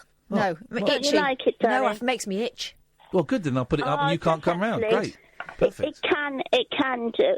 But the other thing is the Dutch gentleman who wants to reduce his age legally to get a girlfriend. It doesn't matter that he can't do this legally. He doesn't have to tell the truth about his age. He can go out back on the dating scene and if he finds a lady. I'm 18. She's dirty. Does that make me dirty? Can't he? People lying on Tinder. Whatever next? People saying they look like Kate Bush and Sherry Lungi when they don't, when they're clearly not anything like that. Whatever next? How do you know I don't look like Kate Lungi and Sherry? Yeah, you look like Kate Lungi and Sherry Bush. Mm-hmm. You look like a cherry bush. I don't know what that means. No, I don't know either. Well, we look forward to the pictures, Susan, of your cherry bush. No, I'm not sending you any pictures. You're just too naughty. Oh. Ooh. Well, then, you know what happens to naughty boys. Coal for Christmas. What did you say? I'm not spanking you. I'm not getting the whip out. That's been put away in a locked box. Yeah, the whip. I don't. Also, there's one other thing. Yes, of course. Are you allowed alcohol with your tablets? Are you allowed to drink alcohol, Ian? Yes, I am allowed to drink alcohol with my tablets, but I'm not allowed to drink alcohol with my raging alcoholism and drug addiction. So probably best I don't. Well, you're not an alcoholic, are you? Have you had a problem with alcohol in the past? Have you ever listened to this show before? Yes. A raging one. Not till. I'm a huge junkie, and I can't have alcohol or drugs, because I'm going to go wild. I'm going to find that box. I'm going to open it. I'm going to get that whip out. I'm going to whip myself in front of you. Are you saying that you've got an addictive personality? No, because I think that's a bullshine phrase that doesn't mean anything. I'm an addict. Oh, there's the whip. I said, do you have an addictive personality? No, I don't, because I don't believe in the phrase addictive personality. I don't think it means anything. Well, I am an addict. It does. It doesn't. I'm an addict. No, it does. No. Well, some people My can personality. open a bottle of alcohol. Yes. Have one Did you just glass. burp then? You just burp then, you dirty Excuse man. me. Yes, no, well, I'll Excuse consider me. it. And they can have 1 or 2 glasses of alcohol, put the bottle away, and finish with it. They're not But addicts. an alcoholic who has an addictive personality. Forget the phrase no. Forget the phrase. Can't say no. Forget the phrase addictive personality. That's nothing. You're No. either an addict or it doesn't mean anything. It's not nothing to do with personality. Well, it does, because no, I've it just doesn't. explained No, to you you. didn't. You described an alcoholic. Between a non-addictive personality No, and an addictive addictive personality is not a thing. What's personality got to do with addiction? You described an alcoholic. It's yes, well, But that's then you what use an fairy tale language. Addictive personality doesn't mean anything. Of course it does. I've just explained. You to you, haven't. sir. You've just defined an alcoholic, which is different. Why is an alcoholic different to any other addiction? I'm not saying it is. Now you're changing the stats. No. I've just explained to you what how an alcoholic. Susan, can I be helpful? I don't think Ian needs anyone to explain what an alcoholic is. I've done the research. I've done years of research. Right. Okay. Well, I was just going to say you might need to. You said you're not looking forward to Christmas Day because the boys won't be there. Correct. But they'll be there on Boxing Day. What are you doing? Maybe we could meet up. I don't like Christmas. Well, let's meet up and let's just whip each other. You're too far away. I'm not coming to London. I don't live in London. Where do you live? I live near Exeter. Whereabouts are you? No, you don't. Whereabouts are you? I'm in Exeter. Shut the front door. I've always shut the front door. Yeah, well, Lock maybe and a shut the chain other on one it. as well, but... That's shut. I've told you. I live in a little village. You probably haven't heard of it, called Bovey Tracy. Do you know Bovey Tracy? Oh, yes. That's where I live. That's the foothill of the moors, isn't it? It could be the foothill beginning of your pleasure. Well, the studio, Talk Radio Studio is in London, isn't it? Well, sometimes I drive up and they put me in a hotel, and sometimes I do it from home using the ISDN line I have at Bovey Tracy near Exeter. Well, what about Catherine? Are you always with Catherine then? No, of course not. She stinks. Wow. She's a stinky lady. But she doesn't taste nice. You'd quite like to marry Catherine if she was divorced, wouldn't you? Yeah, I want Catherine's marriage to fail. I want her kids to be miserable, so that then I can marry a woman who I see all the flipping time and annoys the hell out of me. Catherine, would you marry me? Well, that's what marriage is, isn't it? Yeah, exactly. Okay, Susan. All right. You bye. Oh. Hello? There we go. Did we break Susan? No. No, that was Omar when he went in the fire escape. 0344 499 1000. Oh, my God, David Babcock's coming up next. This is the Late Night Alternative on Talk Radio. The Late Night Alternative with Iain Lee. On air and off the leash. On Talk Radio. What on earth are you showing me? A bare arse? Instagram, right? They get festive. And the latest thing, apparently, is to baubalise your bum. Or make your boobs into puddings. I don't like Christmas pudding. I put some cream over them, though. Oh, you animal. OK, let's go to Dwayne. Good evening, Dwayne. Hello, are you all right, Ian? I'm all right, Dwayne. How are you, mate? I'm good, pal. I just want to say, for the last 2 years, you've carried me a long way from the dark path. Oh. Are you a Satanist? No. I've been released on a life licence from prison. Oh. Hey. Dwayne, can you do us a favour? Can you turn the radio off? Okay. Cheers, man, because I want to... Go on. I'm in an hospital duct, so I've got the radio and I haven't got a TV, so I'm just turn it down. Yeah, just turn it down, because otherwise it gets a bit confusing because of the delay. Go on. What's happened? I got released today to an hostel. After 17 and a half years in custody. And for the last 2.5, and from when I first... In fact, when I got to like you, we're on the... I'm a Celebrity. Yeah, all right. So, hang on. So, what, you were in custody for 17 years? In fact, Ian, I got remanded on the 5th of the 9th, year 2001, just for September 11th attacks.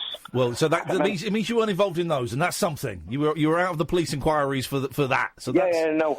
I did something very wrong, which 17 years. I have to live with it. Yeah. But I did something wrong. I got a life sentence, and they released me today in an hostel. So today you got out. This is your first day out of prison. In an hostel. This is the first time I've listened to you as a free man, even though I'm in an hostel. And you chose to call us, man. Thank you. Because, how? You know what? You used to all lads listen to you in prison. Now we're in Wakefield Prison. All the lads listen to you in there. Yes, Wakefield Prison. Big up yourselves. Listen, guys, trust me. Get through Christmas, everyone in Wakefield Prison. I'm coming up there next year. I'm going to bring some drones. I'm going to get some good gear in there for you. We're going to get some files. We're going to break you out. Wakefield Prison's going to break. That's how I got to listen to you, because it says, listen, Dwayne, listen to Iain Li, late night talk show, talk radio. Yeah. So I did it in my DAB. I thought, what the heck? Obviously, other stations that what's it called? Same station, but on a Saturday night, badass girls and all that crap, and Jamie Lee. And I thought, what? This is a rate station. Yeah. So hang on a minute. Let me ask. So this is your first day out, man. This is a huge day. And we're going to step back in a second. But how do you feel? The moment you step out of Nick for the first time, I've got no idea what that's like. Is it overwhelming? Is it exciting? Is it kind of nothing? How does it feel? Well, to be honest, Ian, when I got released, I had to get escorted to approved premises by police officers. Right. So they dropped me off at premises, did me induction there, showed me my room, and then I went out, and it's like wow. And it's a shock. Are you allowed to now walk out of that hostel if you want, or have you got like a curfew, or do you have to tell people? I've got a curfew. I've got a curfew from 10 a.m. till 7 a.m. in the morning. But apart from that, so 7 o'clock in the morning, you could go out and go for a walk. Yeah. For the first time in 17 years. Yeah. How does that feel, man? It's like, to be honest, it's scared the life of me today. Like, I could have gone out to the but I didn't. I was sat and I thought, I can't get my head around it, to be honest. Oh, I bet. Isn't that interesting? First day out and you stayed in. I bet the world feels massive. It does. Not only that, I see all these, like, new cars. Smartphones. Like, super space buses. I'm like... Super space buses? Where have they released him? All right, listen, I've got to ask the question. 17 years, man, that is a long time. What did you do? I don't like to reflect on it, Lee, but I got a life sentence for this. I got a life year sentence with a 15-year type, but I did 17 and a half. So that's a murder, right? I don't like to reflect on it. All right, no, listen, all right, but I have to ask just because some people go, well, you got to. All right. So I've asked, all right, and we've got a vague idea. How are you feeling about staying on the straight and narrow? Oh yeah, listen, I'm not a robber, I'm not a thief. What I did for a reason, but at the time it was the wrong reason. I suffer consequences for it, and I probably will for the rest of my life. Ah, man. So I don't like robbing, I don't like stealing, and like the judge says, I'm not risking nobody else. It was just a one-off. I got a payback. That's all I did. Yeah. Well, you see, I have to say, it's all you did. You know, there were obviously people that were severely impacted by your actions. It sounds like you're aware of that severe impact, and I don't want to dwell on that. But all right. Well, listen, man. This is an exciting. This is it. This is the turning point of your life. You can now go in any direction you want. What have you got any idea of what you want to do? To be honest, I haven't. It's like, obviously I've got restrictions. I have to keep an eye on every 2 hours in curfew, so we'll make sure in daytime that I'm not out of that, so they're monitoring me. It's overwhelming, to be honest. It was like, when I first smelled that tarmac, in fact, I seen a green field. When I went in the car, I thought I just want to get out of the car and step on that green grass. Because when I'm in Wakefield, there's no green grass, it's all concrete. Well, tomorrow, why don't you go and step in some green grass? I'll eat it tomorrow. Don't eat it. Probably got dog shit all over it. That's not changed. You don't want to do that, man. But go out and be with nature tomorrow if you can. I was ringing to say for the last couple of years, I was tuning into you. I thought every single night from 10 till what? You made me smirk and smile to go into bed. Wicked, thank you. Hey, listen, Dwayne. I'm slightly speechless because I don't know how to. This is an amazing call, man. This is an amazing call, and I really appreciate the fact that we helped you and other people in prison. That means a lot. I really appreciate the fact that on your first day you phoned us up. Yeah, go on. Wakefield lads, I know they know what Wakefield's got a nickname called Monster Mansion, which is full of monsters, very, very, very bad people. Oh God! But they all tune into you and listen to you every single night. They all do. When we get cabined up, or we stay for lockdown, double check for roll check for 9, and they all tune in for your 10. They do. I know it sounds bad because obviously not all monsters, but it's Monster Mansion. But they all listen to you. Monster Mansion. Well, hello, Monster Mansion. Dwayne, would you mind giving us a call if you're around? He's got a curfew. Maybe Monday night and just letting us know. No, hang on, we're on Monday. Give us a call later in the week, maybe even tomorrow if you want, and just let us know how you're settling in or settling out and how it's going for you and stuff. Yeah, I will do. Give us a call tomorrow if you get the chance, Dwayne. Otherwise, we'll speak to you later in the week. Okay, look, thank you. All right, man. Did you call me Duck? Bye. Yeah. Call me Duck. Yeah, he must be a Nottingham lad. I'm gonna find him. Thank you, Dwayne. 17 years. That is something. That is a very naughty crime, and I don't want to in any way demean what he did. He said, well, all I did was this. Well, all you did, I would imagine, had a very, very severe impact on at least one person and probably quite a lot of people. Quite possibly a murder. Sounds like I'm making up. We're all making up kind of our own stories as to what it was there. So not in any way justifying what he did. It's a weird one because I'm so pleased that people listen to us in prison. I often thought that they might do, but I was never quite sure. And now we have proof that they do. And As if they hadn't suffered enough. Yeah, shut your face. And I'm really grateful for that phone call. And I really wish Dwayne the very, very best of luck, man. Yeah. Trying to rebuild your life after that. But then part of me was thinking, well, supposing it was a murder, let's assume. What if the wife of that guy that got killed was there, or the daughter, or the mum was listening to this and thinking, well, hang on a minute, you're giving that scumbag. It's tough, isn't it? Here's the deal: everyone gets to call us.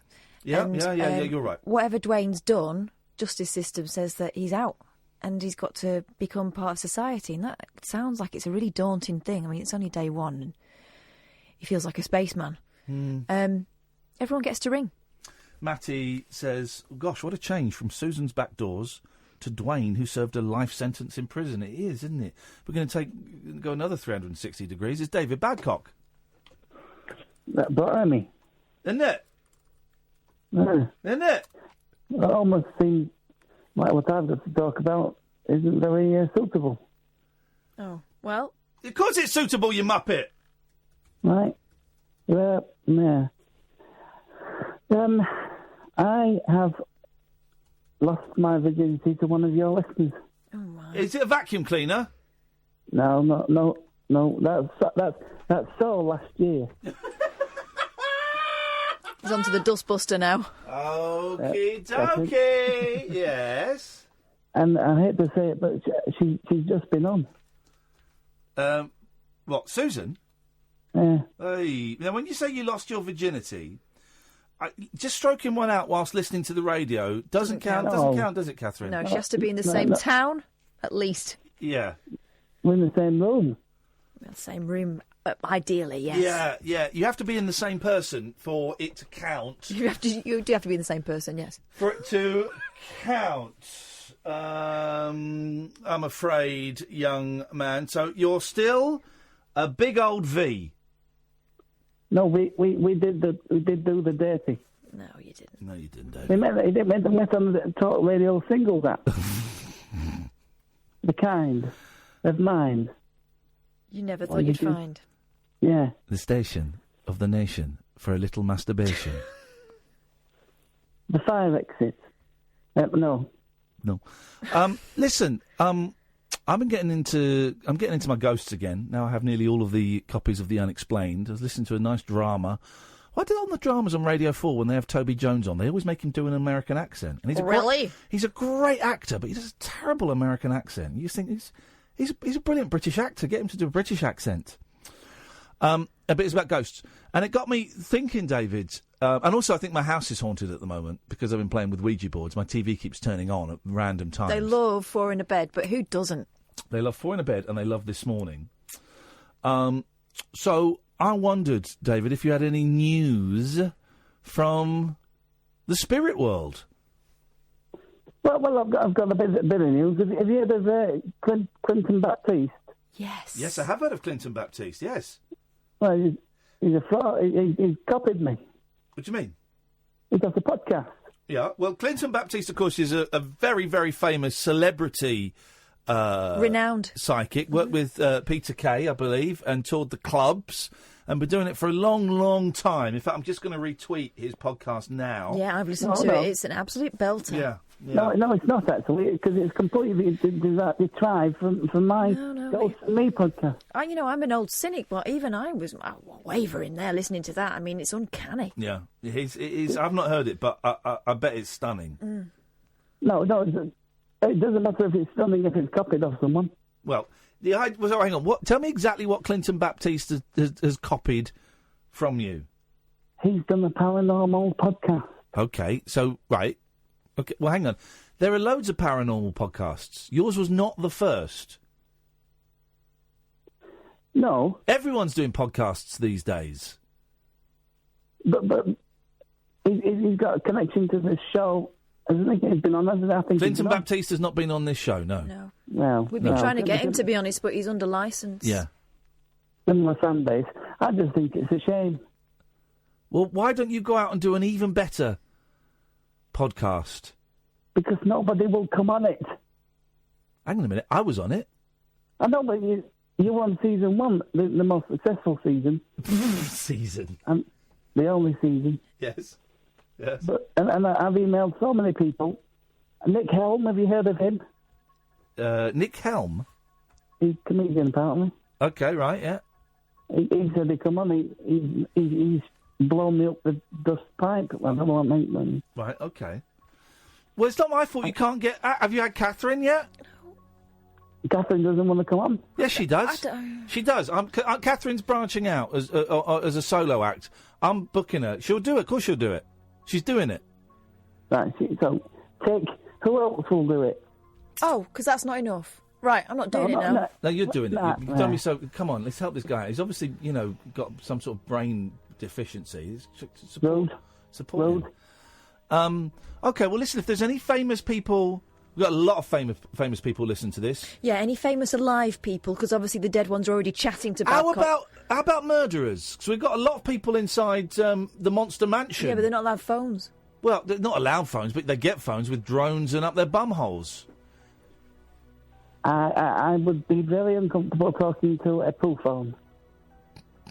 Well, I don't know how to tell you this. Sam sometimes likes to play hide and seek. Here's the thing: you don't talk to them while the phone is in the bum. They take it out and wipe it with a wet wipe. Sorry, they put phones up their bottom. Yeah. Yes. They normally wrap it in something first. They're not animals. Well, some are. We can get you all the best murderers. Well, I'm not so interested in that. Okay. Right. What about Rufus Hound? What about him? He covered you while you were in the jungle. I'm clutching at straws. You're clutching at straws. I'd probably best to just give it up, Dave. He's really busy. He's got a successful theatrical career now. Yeah. Probably best just give it up, buddy. I'll give it up then. All right, thanks for calling. Thank you. There we go. Maybe he can have a séance for his dead podcast. R.I.P.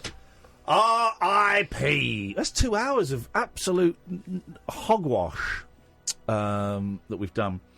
Why have I written... Oh, there's that. Oh! All right, so we haven't established the mopeds thing. We've had a couple of people tweeting, yeah, they deserve to die. We've had a couple of more people saying, as you would expect from our audience, saying, I don't know if I really dig it. So, so we've not got anywhere there. I do want to talk about After Midnight at the Oasis.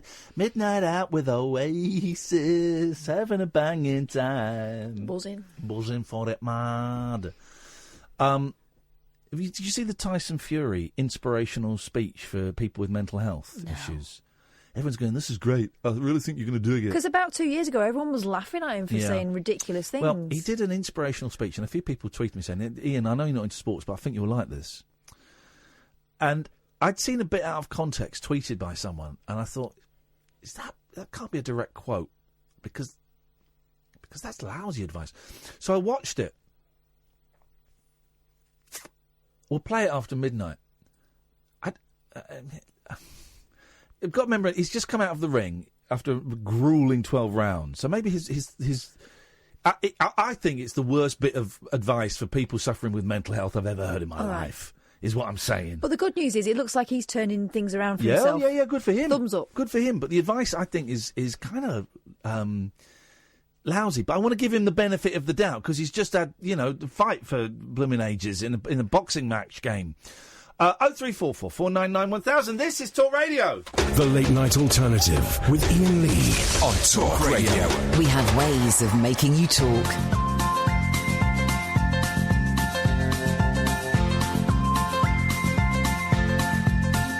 There's a voice that keeps on calling me. Down the road, it's where I'll always be. Every stop I make a new friend. Can't stay for long, just turn around and I'm gone again. Maybe tomorrow I'll want to settle down. Until tomorrow I'll just keep moving on. Down this road that never seems to end. When new adventure lies just around the bend. So if you want to join me for a while, just grab your hat, come travel light, that's old style. Maybe tomorrow I'll want to settle down. Until tomorrow, the whole world is my home. So if you want to join me for a while, just grab your hat, come travel light, that's old style. Maybe tomorrow I'll want to settle down. Until tomorrow, I'll just keep moving on.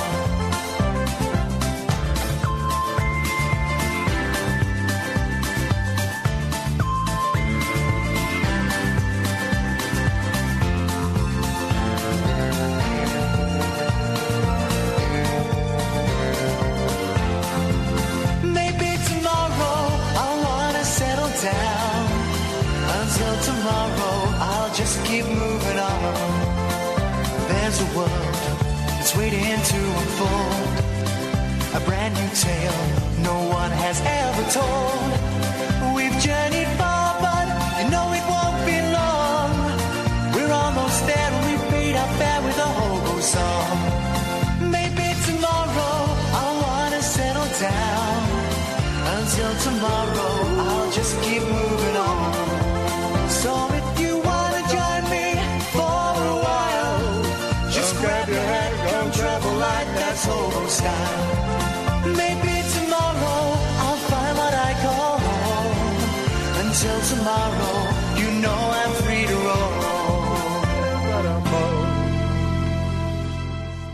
Jazzy Jeff. 0344 499 1000 is the phone number, the Late Night Alternative. On Talk Radio. Don't forget, you can listen to us on DAB, download the app, or go to talkradio.co.uk. And they've put up in the last few months loads more transmitters, sexy transmitters. Imagine. So if you couldn't get us on DAB before, you might be able to get us on DAB now, is what I'm saying. It's a phone-in show, unlike any other phone-in show, in that we all just sit around and we talk about whatever we want to talk about. Our day, our weekend, random thoughts. We try and kick ideas around. Thoughts are allowed. Thinking is allowed. It's not one of those shows where I come on with a definite point of view and then challenge you to a fight on it. Sometimes I do, but then things like this moped, police knocking moped riders off, I've not quite got my head around it. I'm now erring on the side of, I think it's a bad idea. Earlier I was erring on the side of, I think it was a good idea. I don't know, and that's okay. And Catherine is right that Twitter has tried to make us so binary and to put us into boxes that having nuances and having doubt about your own thinking is not really the done thing anymore. We're supposed to go on. I mean, imagine going on Twitter and trying to... I've done it before and I don't do it now. You go on and try and kick around an idea going, I'm struggling to work out what I think about this. Because you get taken to pieces. How can you even consider that? What are you talking about? That's outrageous. But what I'm saying, Catherine, to the listener is on this show we can kick those ideas around. Yeah. Katie is on the line. Good evening, Katie. Hi. Hello, Katie. I just want... I hope no one that I know is listening. I just wanted to talk about my day. Go on, what's happened? Yeah. Oh. Hello? Hello. Hi there. Hiya. I'll go from the beginning. I'll sum it up. Katie, it's sounding a little bit muffled. What is going... And there's a weird echo. What that? Well, I want to hear this story. Wait. I've got on speaker. Hello. Katie, that is a sackable offence. But as it's you... As we like you, we'll let you get off with just a slap wrist. Go on, let's hear this. What's happened? Thank you. Basically, so I've been doing really well lately. Even... It's mostly been the past month. I've been exercising every day and I've been on better antidepressants. Yeah. And I've been on venlafaxine 75 a day. Yes, man. It's good stuff. That's what I'm on. Yeah, and at first I was like, oh my God, where has this been all my life? This is amazing. Yeah. Like, I was getting up in the morning, my flat was perfectly clean. I'd be going to work, I'd be getting up and have energy, I was eating healthy, I was exercising every day, I was doing my college revision, everything, it was amazing. And there's been some personal stuff going on as well, and that's really important. Like, I was having moments where I'd just be sat with the baby, or like I was in the bath with the baby, so if you think that's weird, and he just looked up at me and he was just laying on my belly smiling, and I just thought, life doesn't get better than this. Hey, right? whoa, hang on a second. Having baths with babies is the best I know. thing, man. Isn't it lovely? It's so the cute. best. And then they go and spoil it all by like pooing in it. But even that is forgivable. But They're so gorgeous. I missed, I missed the one of my boys asked me to get in the bath with him the other day, and I said, "Dude, you're too big. I physically I won't fit in there." I miss having baths with the kids because it's a joy. So it's not weird at all. It is. It's gorgeous. I just thought, with everyone saying that whole thing about the David Beckham picture the other day, but that's made up nonsense. Nothing wrong with people just kids. Like having a pop at David Beckham. They weren't tonguing each other. He just kissed his daughter on the lips. How old is she? Yeah. Little, but my little girl still kiss me on the lips. Does that make me a pervert? Of course it doesn't make you a pervert. No. They're not tonguing each other. They're not going out on a date. Of course not.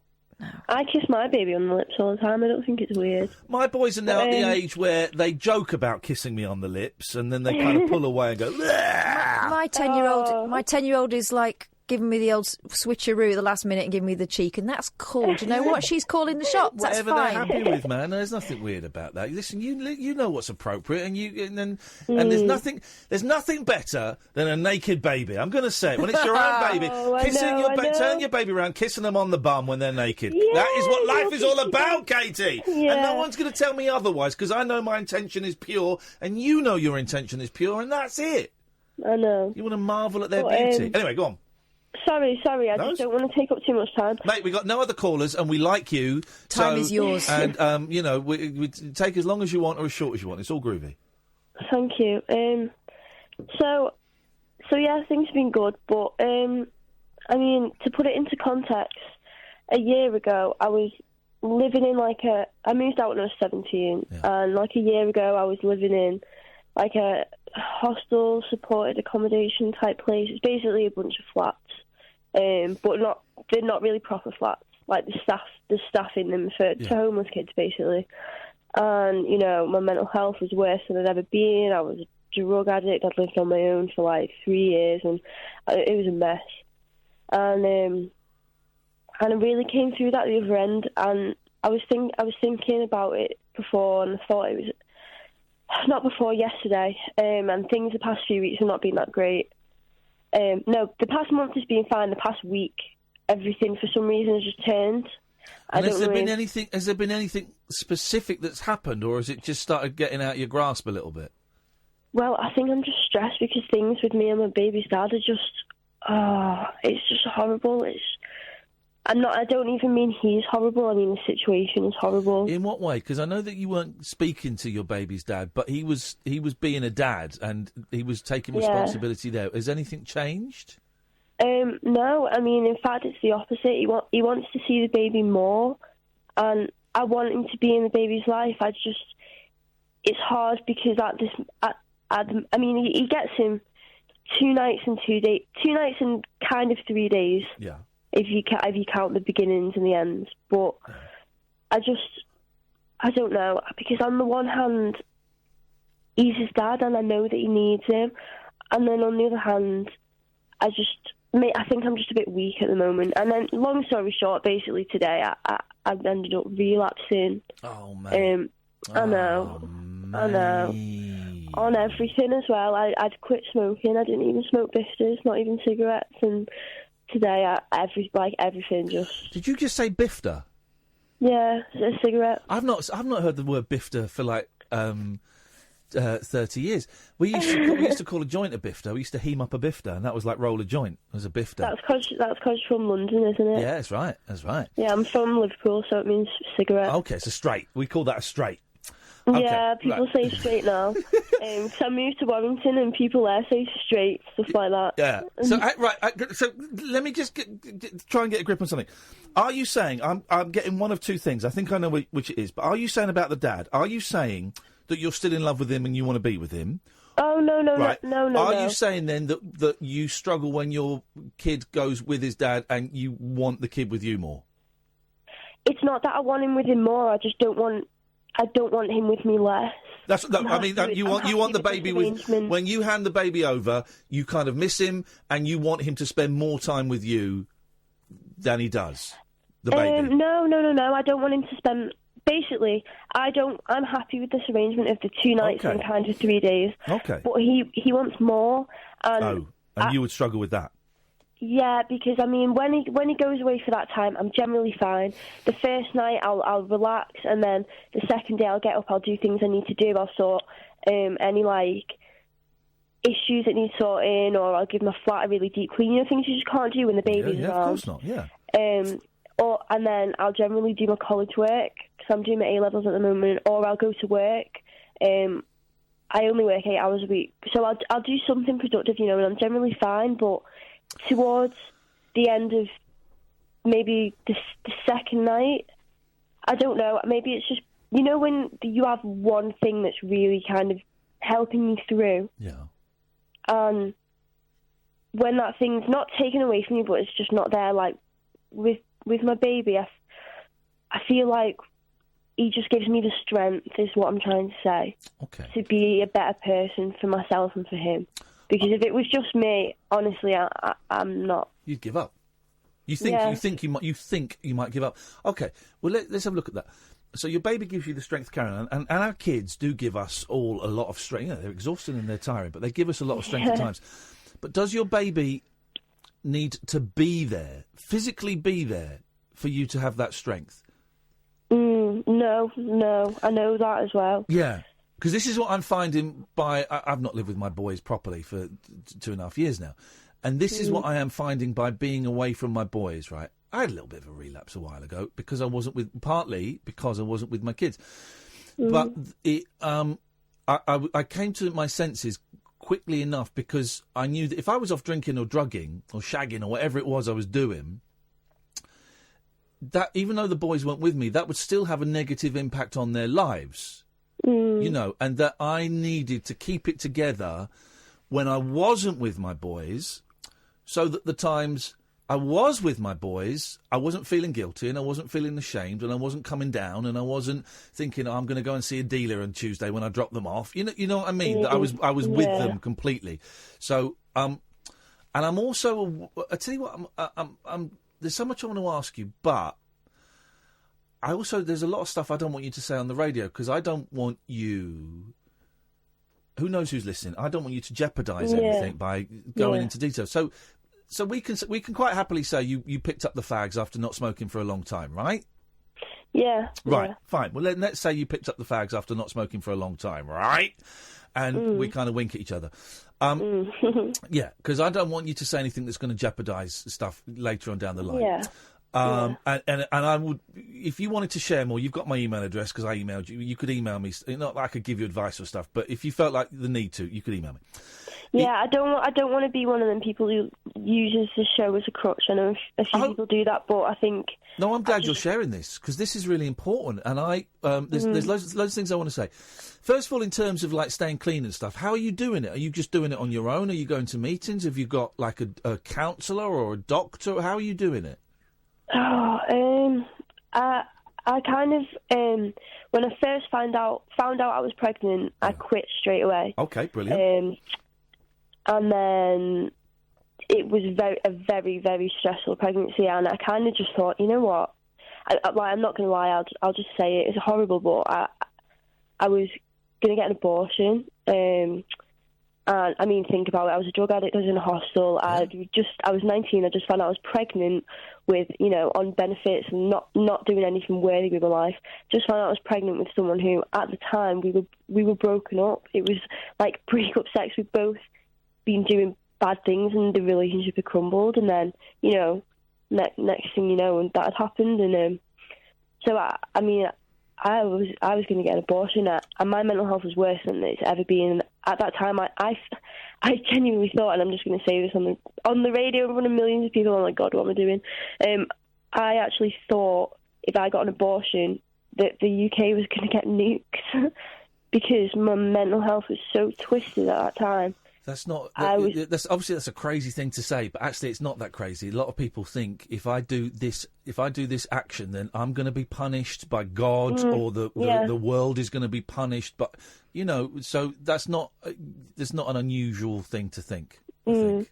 And I do believe in God, and I think that was a lot of. Obviously, there was all the hormonal, biological things, but I think that was a big kind of reflection of my inner kind of judgment of myself, reflecting on like everyone else is going to suffer because of me kind of thing. I don't know. It was a mess, and I forgot my point. But it was just bad. And then I started using again when I was pregnant, but only for 2 months. And then, funnily enough, I went to the last abortion meeting I could legally go to. I was like 20 weeks, I think, or 22 weeks. And because I was on and off debating, and I found out he was a boy, and I seen him on the screen, and I was like, oh my God, I love him. I don't care about anything else. Isn't that funny how that kicks in, yeah. Yeah, literally, I seen him, and what it was his nose. I seen his little nose and his little mouth, and I thought, oh my God, he's beautiful. Can't do that. And so I just quit. I quit everything. I moved out of the hostel. I sucked it up and moved back in with my mum. I moved out shortly afterwards, but I gave it a shot. Yeah. And I quit fags. I got a job.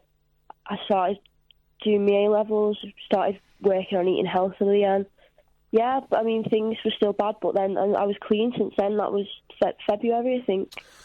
You're, this is going to sound patronising, but I mean this genuinely. You're amazing.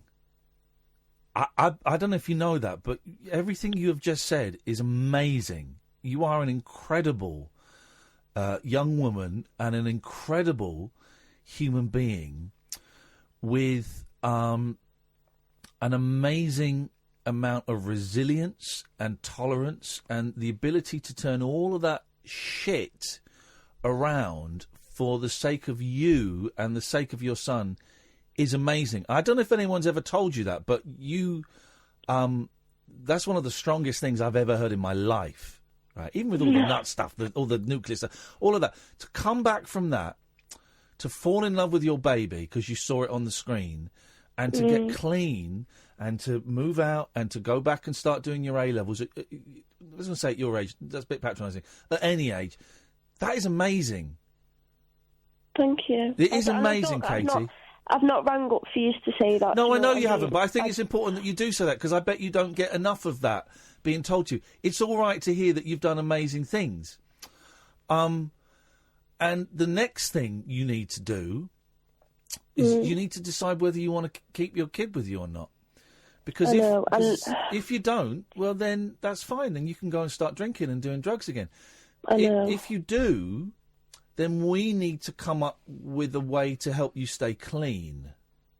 It's just, honestly, like, I'll be honest, it's not even hard drugs. It's not even like I'm on smack or anything. It's genuinely just a split. Yeah. And that can be worse, because I know when I first started smoking weed, it was nothing. Everyone smokes weed. I'm not endorsing that, by the way. So I'm not trying to get you in trouble. No, you don't worry. I'll get us out of trouble. If there's any trouble, I'll get us out of it. What you're saying is not going to cause trouble. It's honest. Loads of people smoke weed. Of course they do. And especially living in, like, a hostel, 30 odd other young people there, everybody smokes weed. It's just normal to just have a joint. Of course it is. But then it becomes every day you wake up, and there's no point explaining this to you, but for the people, you wake up and your whole goal is to just get that joint. Mate, I couldn't, because for a long time weed was like my drug of choice, and then it was a bit of ecstasy, and then it was cocaine was the thing.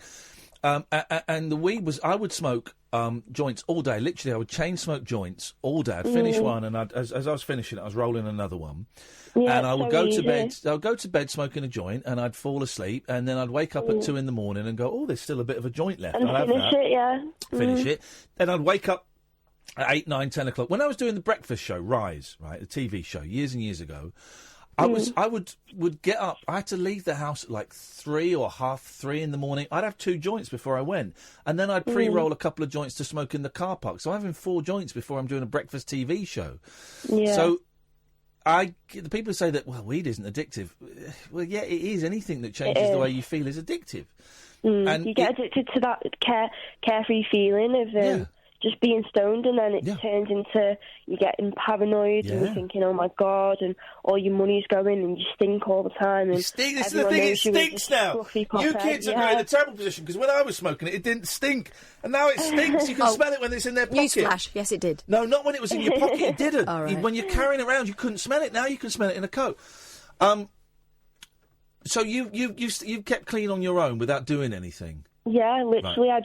I didn't even want it, and I don't know I think it's the stress and falling onto old habits, and this relationship breakdown with my baby's dad has been quite a new thing, really. It's been bad for a while, but the point where you actually say, no, this is it, that's enough, it's bad for both of us, let's just leave it. Trying to navigate living life with someone like that, while you share a son and like a newborn son as well. Not a newborn, but he's 5 months old. He's not a toddler. I don't know. It's just hard. I think just seeing people all the time. And what support have you got? Your mum is still around, isn't she? My mum's still around, but my mum's got her own issues. To be honest. Well, have you got friends? Have you got other family? Have you got people around, or are you doing this totally on your own? No, I'm not on my own at all. I've got support. I've got a health visitor who's amazing, but obviously don't say anything to people who are like, the feds. Don't want to grass yourself up to the feds, because then it gets and you're right, because then suddenly it's in a report, and then you've got to be careful. Of course you have to be careful. I've got obviously my baby's dad. He does support the baby. Buys him nappies and cellular. But who's supporting you? Forget the baby for a minute. Who's supporting you? Who can you, apart from us, who can you go and sit in Costa and cry uncontrollably and say, I feel shit and this has happened? Who have you got that you can do that with, if anyone? I've got this sounds so sad. I've got two mates. I've always been one of them people who'd rather have less mates that would trust than a big massive circle of fake mates. I've got 2 mates. One of them lives all the way in Liverpool. I live in Warrington. It's not that far away, but I don't drive. No. So it's a bit of an effort. And the other one, I do see quite a lot, but I can speak to them. They do support me, but obviously they're still 20-year-old girls at the end of the day. They're smoking weed. The one who lives near me, no, not really, to be honest. Well, that's but good. The one who, yeah.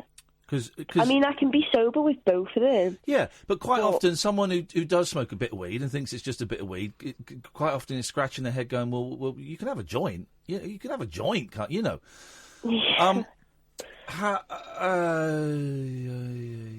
I mean, you know my stories. I went to meetings and stuff. How would you feel about going to NA? I mean, I've never done group therapy before or anything like that. Yeah. I signed up. Well, I've been signed up for this DBT thing in January, which is like a group behavioural therapy, which is I'm actually excited for. Yeah. Because I've never done anything like that before, and I've been in the services for years, and to be honest, I don't find that anything helps. No, well, here's the thing. NA isn't group therapy. NA is just a load of junkies sat in a room in a school or in a church or above wherever, and they sit in a circle or they sit in rows, and they're all junkies, and there's no official body, and people share their stories. And more and more meetings I'm going to, I'm seeing more and more young women in there. You know, it's got a tradition of being like crusty old men, and there are some meetings that are like that, but there are some meetings that's got young women. There are also some meetings that have creches as well. I mean, you'd certainly be able to take a baby in. God, if I was there, I'd take you to a meeting. I'd say, let's go and find a meeting. Let's go and do it. Because go on. No, sorry, I'm not trying to interrupt you. I just don't want to take all your time up. It's only next. We're all right. Here's the thing, Katie. What you don't realise is you're precisely the sort of person we want to speak to. You're precisely the person we want to speak to, and you're not taking up our time. That's it's a pleasure to speak to you, and it's important, this stuff. Thank you. And we're really pleased that you trust us enough to tell us. I think because I was listening to one of your old podcasts the other day, and I think it is that whole community thing. Even though obviously I've never met you, so I don't know you. Yeah. I'm more comfortable having this conversation with you than I will be having it with my mum. Well, then we're doing our job properly. But I've got my mum supporting me. She lives around the corner, and by around the corner I mean literally in the next street. So I see her quite a lot. But my mum has got her issues of her own. Like, she's the kind of person, she will sit there, but she tends to be very well, I told you so, blah, but she's got her own issues. Yeah, well, exactly. So you don't want to worry, Mum. Here's the thing. I don't know what to suggest, because maybe just you having this spliff was just like a little one-off, and that's fine. What do you think? What do I think? Do you think it was a one-off, or are you worried that it's going to start old behaviours creeping back? The only thing I can say about that is that I quit smoking with hypnosis after I quit smoking with fags when I was pregnant. I started again like a month afterwards, and I paid for hypnosis, and I quit. It worked. It was amazing. Yep. I went to a party and I got drunk. That wasn't like an addiction thing. That was genuinely just a party. It was the only one I've been to since I gave birth. And I had a few biscuits, because obviously you do when you're drunk. And then, even though I didn't smoke after that, I quit again after that until today. That was about a month ago. Yeah. In the back of my mind, there has been that thing that wasn't before I had that blip, like, oh, you could just have a cig. Do you know what I mean? So I think now I've broken that with that other thing. I know I want it to be a one-off, but I think that in the back of my mind is going to be like, just have a split. Well, then you know what I mean? You're a very perceptive person if you've got that much, if you've spotted that if you've got that much self-awareness. So then we need to. Do you want to have another spit? Are you when you say there's that voice going, well, you could have another one. Is it? Are you? What do you want? What do you want? What do you want? What does Katie want? In what way? Do you want to go back to using drugs successfully? Do you want to, Or... No. Honestly, I think it was the. Sorry, I'm finding it hard to speak. I think a part that. Oh my God! Sorry, can I start again? Go on, Kushka. I think what played a part in it as well was the fact that I felt like all of a sudden that whole being a selfish careless teenager. Yeah, I was self-destructing, but I was doing it on my own time, you know. I didn't have any responsibility. That got snatched away, and with the stress building lately, I've been thinking, why can't I just be 17 again? Why can't I just go and have a spliff? Why can't I? Do you know what I mean? Yeah, but you know why you can't. And I know I don't want to as well, and it's hard when you have different scripts running in your brain at the same time, if that makes sense, about stuff. So, you know, like, I don't want to be a drug user. When I was every day exercising, I was out eating good, I was revising every day, I felt positive, I felt clear-minded, I felt so much better, and now I'm just like, why have you done this to yourself again? Is it worth talking to your doctor about maybe upping your meds a little bit? That's not going to stop you necessarily using drugs, but maybe you've got as far as you can. I'm not a doctor, I'm not giving you medical advice, I'm just kicking ideas around and I know what worked for me. Maybe you've got as far as you can on that dosage of that drug, and maybe it needs to go up a little bit. I don't know, it could be worth talking to him or her. You know, I did think that myself, because the guy that I kind of have therapy with, he was telling me that I told him I'd started antidepressants, and he kind of mentioned, like, you know, in a month's time, if you feel like amazing and then, you know, it starts to wear off, you might have placeboed yourself a little bit. Yeah. I think I did that as well. I think I started taking them and I was like, yes, miracle cure. You do. And then after about 3 weeks, I started realising, maybe it's not. Did you start feeling good immediately? Yeah. Oh, and then that's because it takes 3 weeks. It takes 2 to 3 weeks for it to kick in. No, I would take it and I would be like, yeah, I can feel it. I can feel it. You know, as if it's a pill. I'm coming up. I can feel it. Yeah, I'm coming up. It's happening. Maybe go and speak to your doctor again. Maybe we're going to have a word with your doctor. This is a tough one, man. Yeah. Here's what you need to realise, and I'm not blowing smoke up your ass.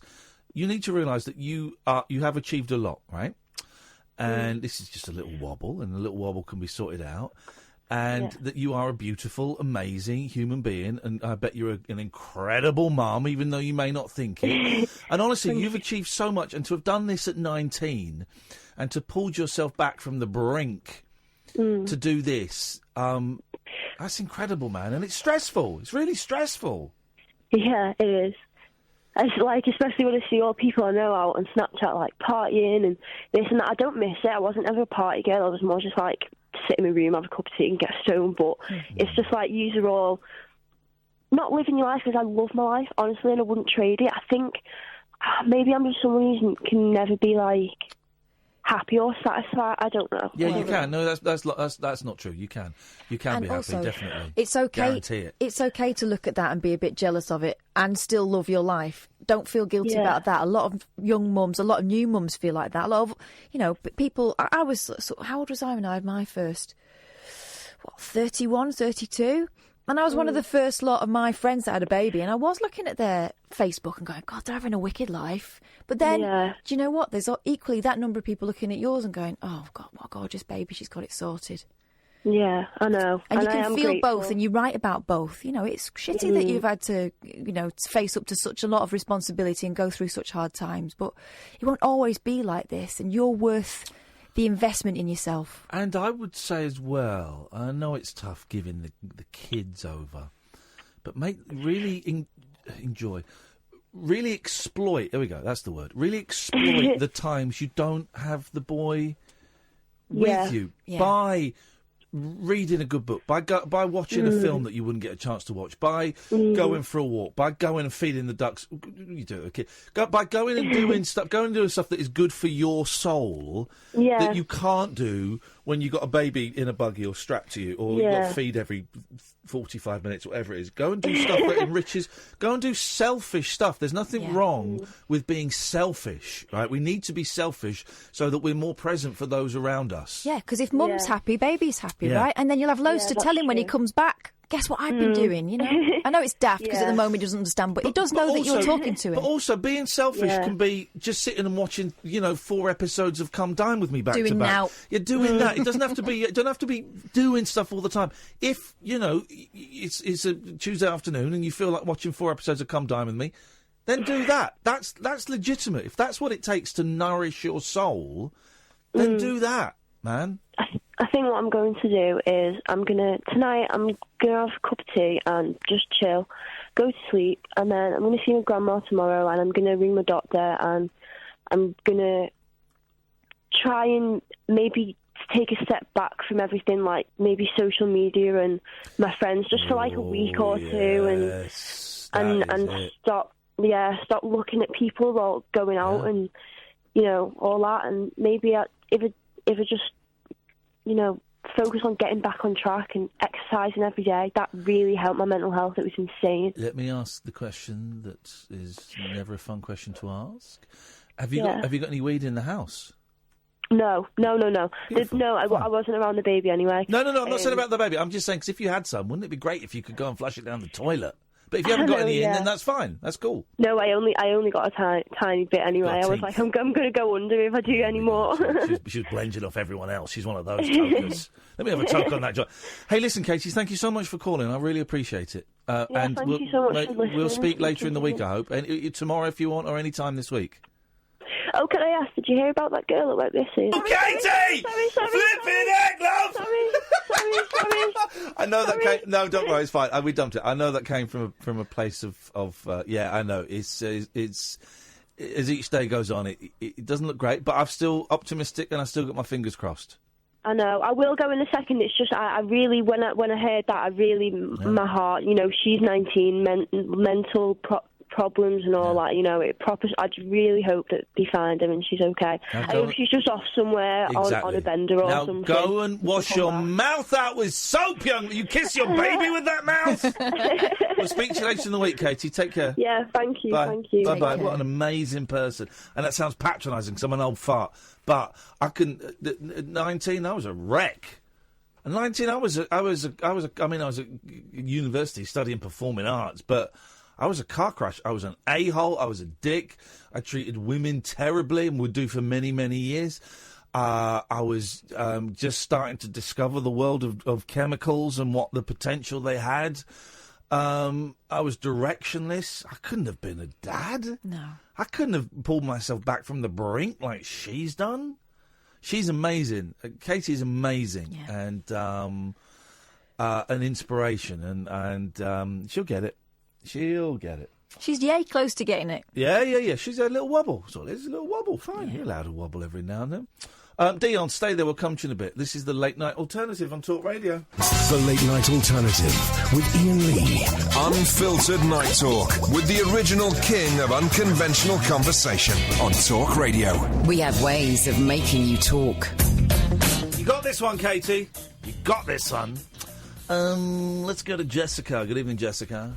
Hi there, Iain. Hello, Jessica. What can we do for you this evening? Wasn't Katie amazing? She's great. She's a remarkable human being. Yeah. I haven't had a chance to listen to the show properly for ages, and you never do. You haven't listened to the show properly for about 15 years. Let's be honest. Well, I mean, I did try. I dip in and out, and I did dip in a couple of weeks ago, and I thought, okay. It's very shouty. But listen, you've been listening to me for years and years and years. And most people, here's the thing that I tend to forget, actually. Most people don't listen to it 3 hours a night, 5 nights a week. I like to think they do. And there are some that listen, and those people are great. But then most people kind of dip in for 20 minutes, maybe once every other week, and then they might listen to a couple of hours one night. And that's the way it goes. But also, you'll know, Jessica, I have many colours on my palette, and some of the colours are quite subdued and quite... I have a lot of taupe, and some of them are very bright and very loud and very aggressive colours, and I use all the different colours at my disposal because I'm not a one-trick pony like Steve Allen. Really? I hadn't noticed. I think that... I think you're right.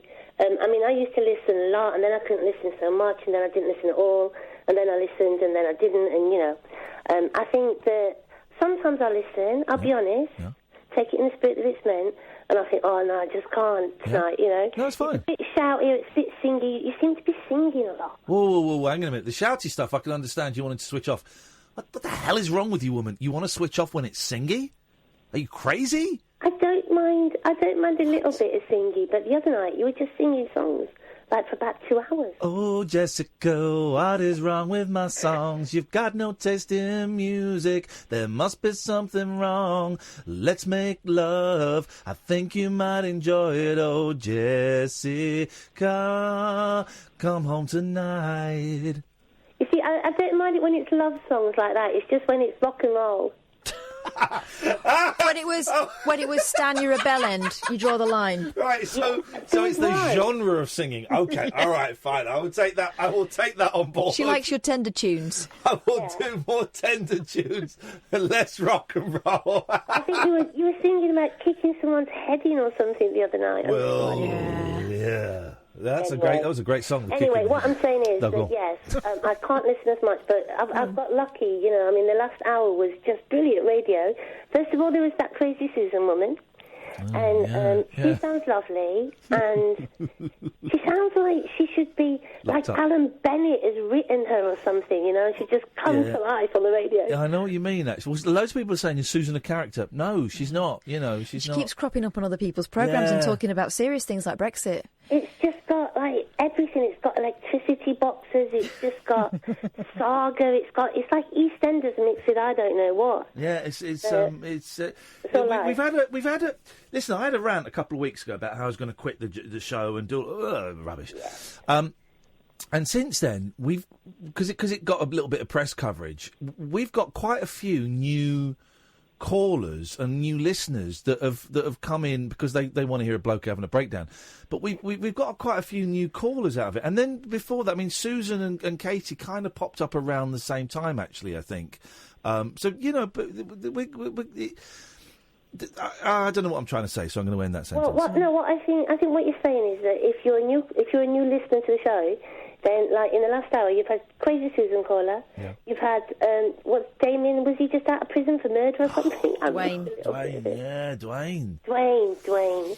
There you go. You've got him. Yeah. You've got, who did you... Oh, then you had Katie, of course, who was amazing. And then you guess who we've got next? We've got Dion in Langley coming up next. And you've got a spy. It's just like, honestly, what more could you want?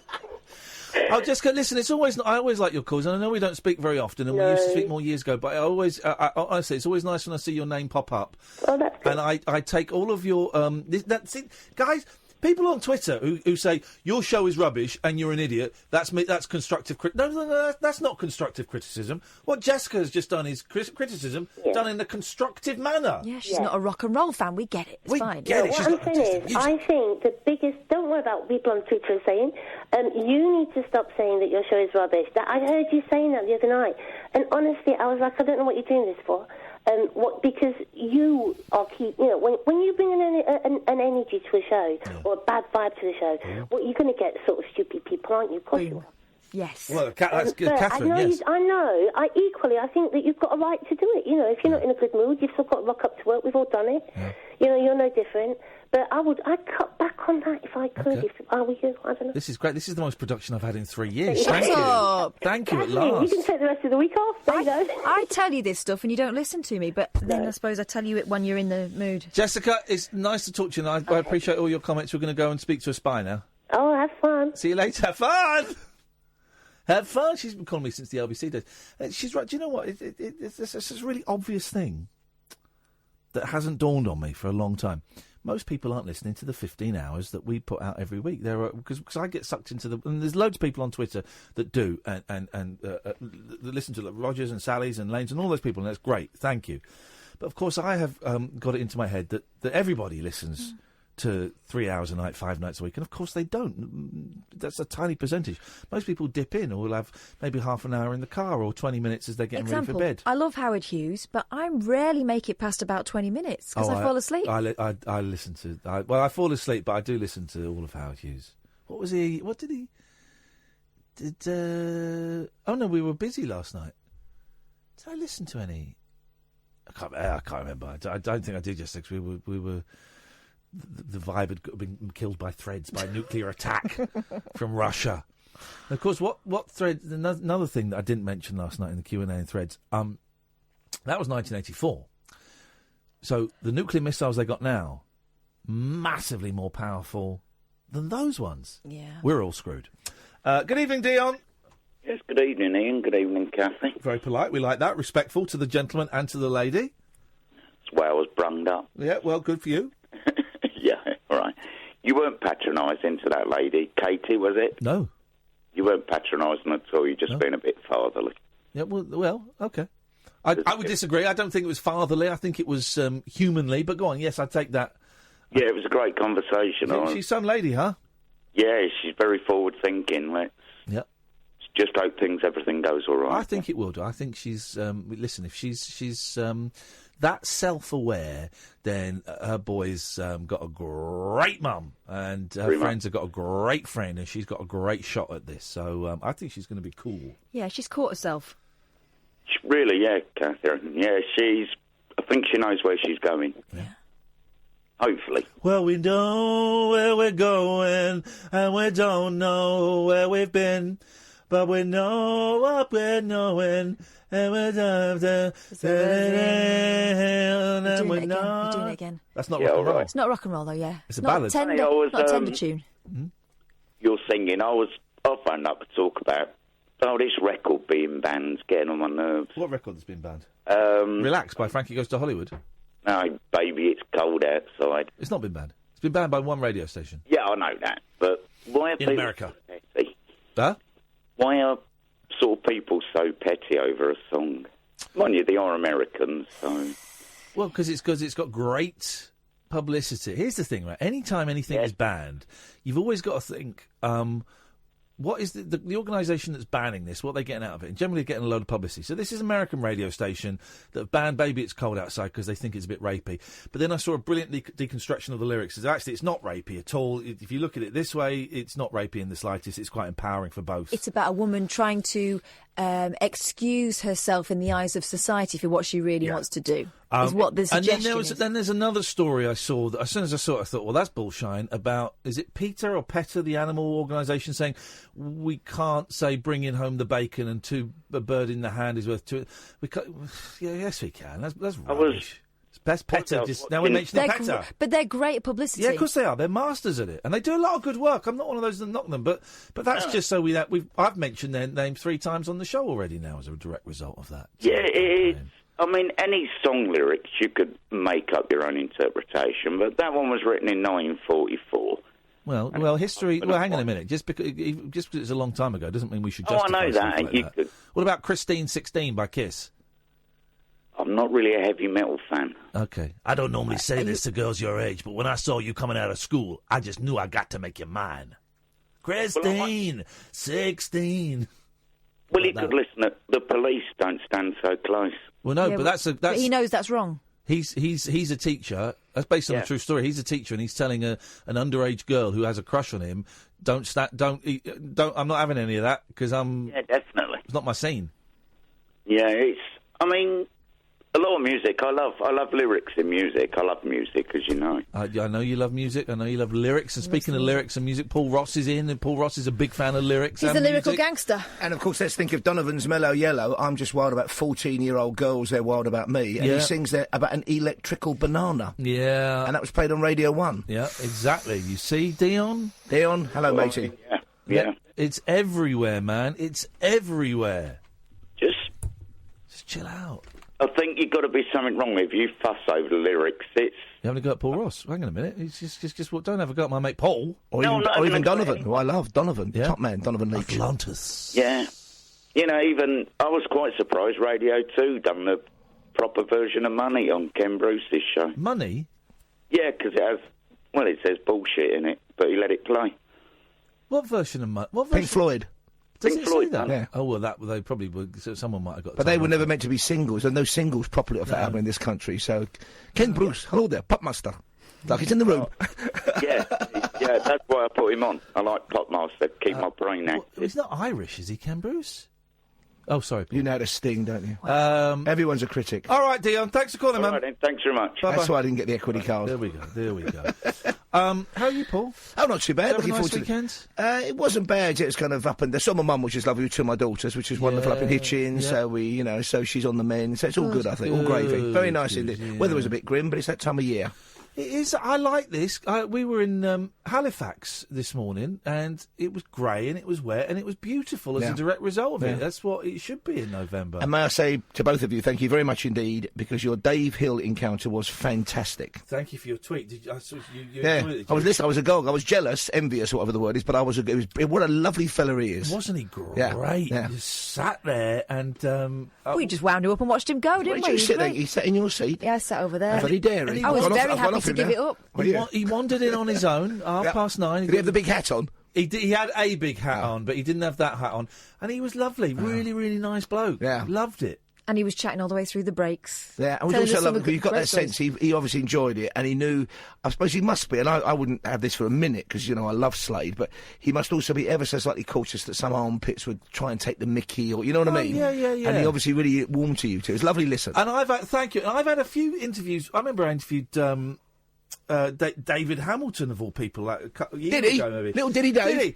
And for the whole interview, he was like, and it was just because I'm a radio geek. For the whole interview, he was holding back. And afterwards, he said, "I'm really sorry. I thought you were going to. I looked Rip you into up, me. Oh. and I saw the 11 o'clock show. And I thought you were going to take the mickey out of me." I said, "Dude, I totally get it. You got no reason to apologise. I'm here because I've got genuine affection for you." So it's getting over that kind of image. But yeah, and I'm listening to Slade Alive and Alive 2 today. Dave Hill's guitar player, man, totally overlooked as a guitar player. He's incredible. Incredible. And also the show who sold the band single-handed. I mean, Noddy was great with the tongue sticking out and stuff, but Dave sold that band, You didn't see the picture of him? I've got Kath to Google it, of him like in a nun's habit. That's great, isn't it? What ridiculous. Anyway, what's on the show tonight? On the show, well, it's still the 3rd of December in America, which means it's 50 years ago today for the Americans that Elvis made his comeback. Oh, We've spoken to him before. We're going to hear from him again. The man who produced it, Steve Binder, the man who made the comeback special. It's a remarkable story. We're doing that. We're also hearing about Britain's most successful amateur mountaineer. He's off in April to climb a previously unclimbed Himalayan peak. He won't say where it is because people now follow him. There's a real, like a Twitcher's phenomenon with mountaineers. If you say I'm going to go for somewhere no one's done, they all try and get there first. Of course they do. His story is remarkable. There's a guy called Mick Fowler. It sounds like a Monty Python sketch. For 39 years, he was a tax inspector, but he was going off and conquering all these mountains. He's recovered, he's in remission from severe cancer, and he's climbing this previously unclimbed peak without oxygen next April. So he's on the show as well, just a show off. Here's a show off. I couldn't do that. That would terrify. I don't like being cold. I don't like heights. I don't like dangerous events. Couldn't wear a fleece. You're a bit tall for a rock climber. I've had a go. I love rock climbing in this country. Really? I'm too old for it now, but you're a bit tall for it. Is it and kind of ungainly? Oh, I'm going to use clumsy, that now, because that sounds better than it's copper, like it. So you're too big for potholing. Kath would be down there like a rat on a pipe. No, I can't stand it. I've done potholing once. Great, isn't it? It was great. It was terrifying. I went with a lad who was a bit broader than me, and I let him go first. Good. So that I could see what I could fit through. And we tried to get a tub of Vaseline for him. We tried to persuade Kath to come, and she wouldn't come. He had pockets full of sausage rolls, didn't he? Yeah, we had sausage rolls in the dark. The Greggs. We only did it once. Can't do it now. Whereabouts you go? It was up in Yorkshire somewhere. It was a tiny little hole in the ground. I don't know if you know it. But it was. And we went with this guide who was brilliant. He was like one of the local rescue teams, so he was one of the best. And there were two moments when I could feel panic just rising in me because it was. Did you get nervous cramp at all? I didn't get that. No. A couple of times I've done it, and once I had nervous cramp, and that was terrifying because I couldn't reach my calf muscle to kind of punch it or try and massage it. I'm never going to get out of here. And I had to just really talk myself off the ledge and just calm back down and just get back. But it was, and at the end they said, right, well, if you want, we can go back the way we came, or we can go through something that's even trickier, and we call it the intestines. And I said to my mate Paul, I said, Paul, do you know what? I've done enough. Let's just go back the way. My bowels have suffered enough without the intestines. Anyway, it was an experience. Paul Ross, thank you for your kind words about Dave Hill. Thank you, Catherine Boyle. Thank you, Sam. We will be back tonight at 10. Do stay tuned after the news at 1 o'clock on Talk Radio. It's Paul Ross. Thank you.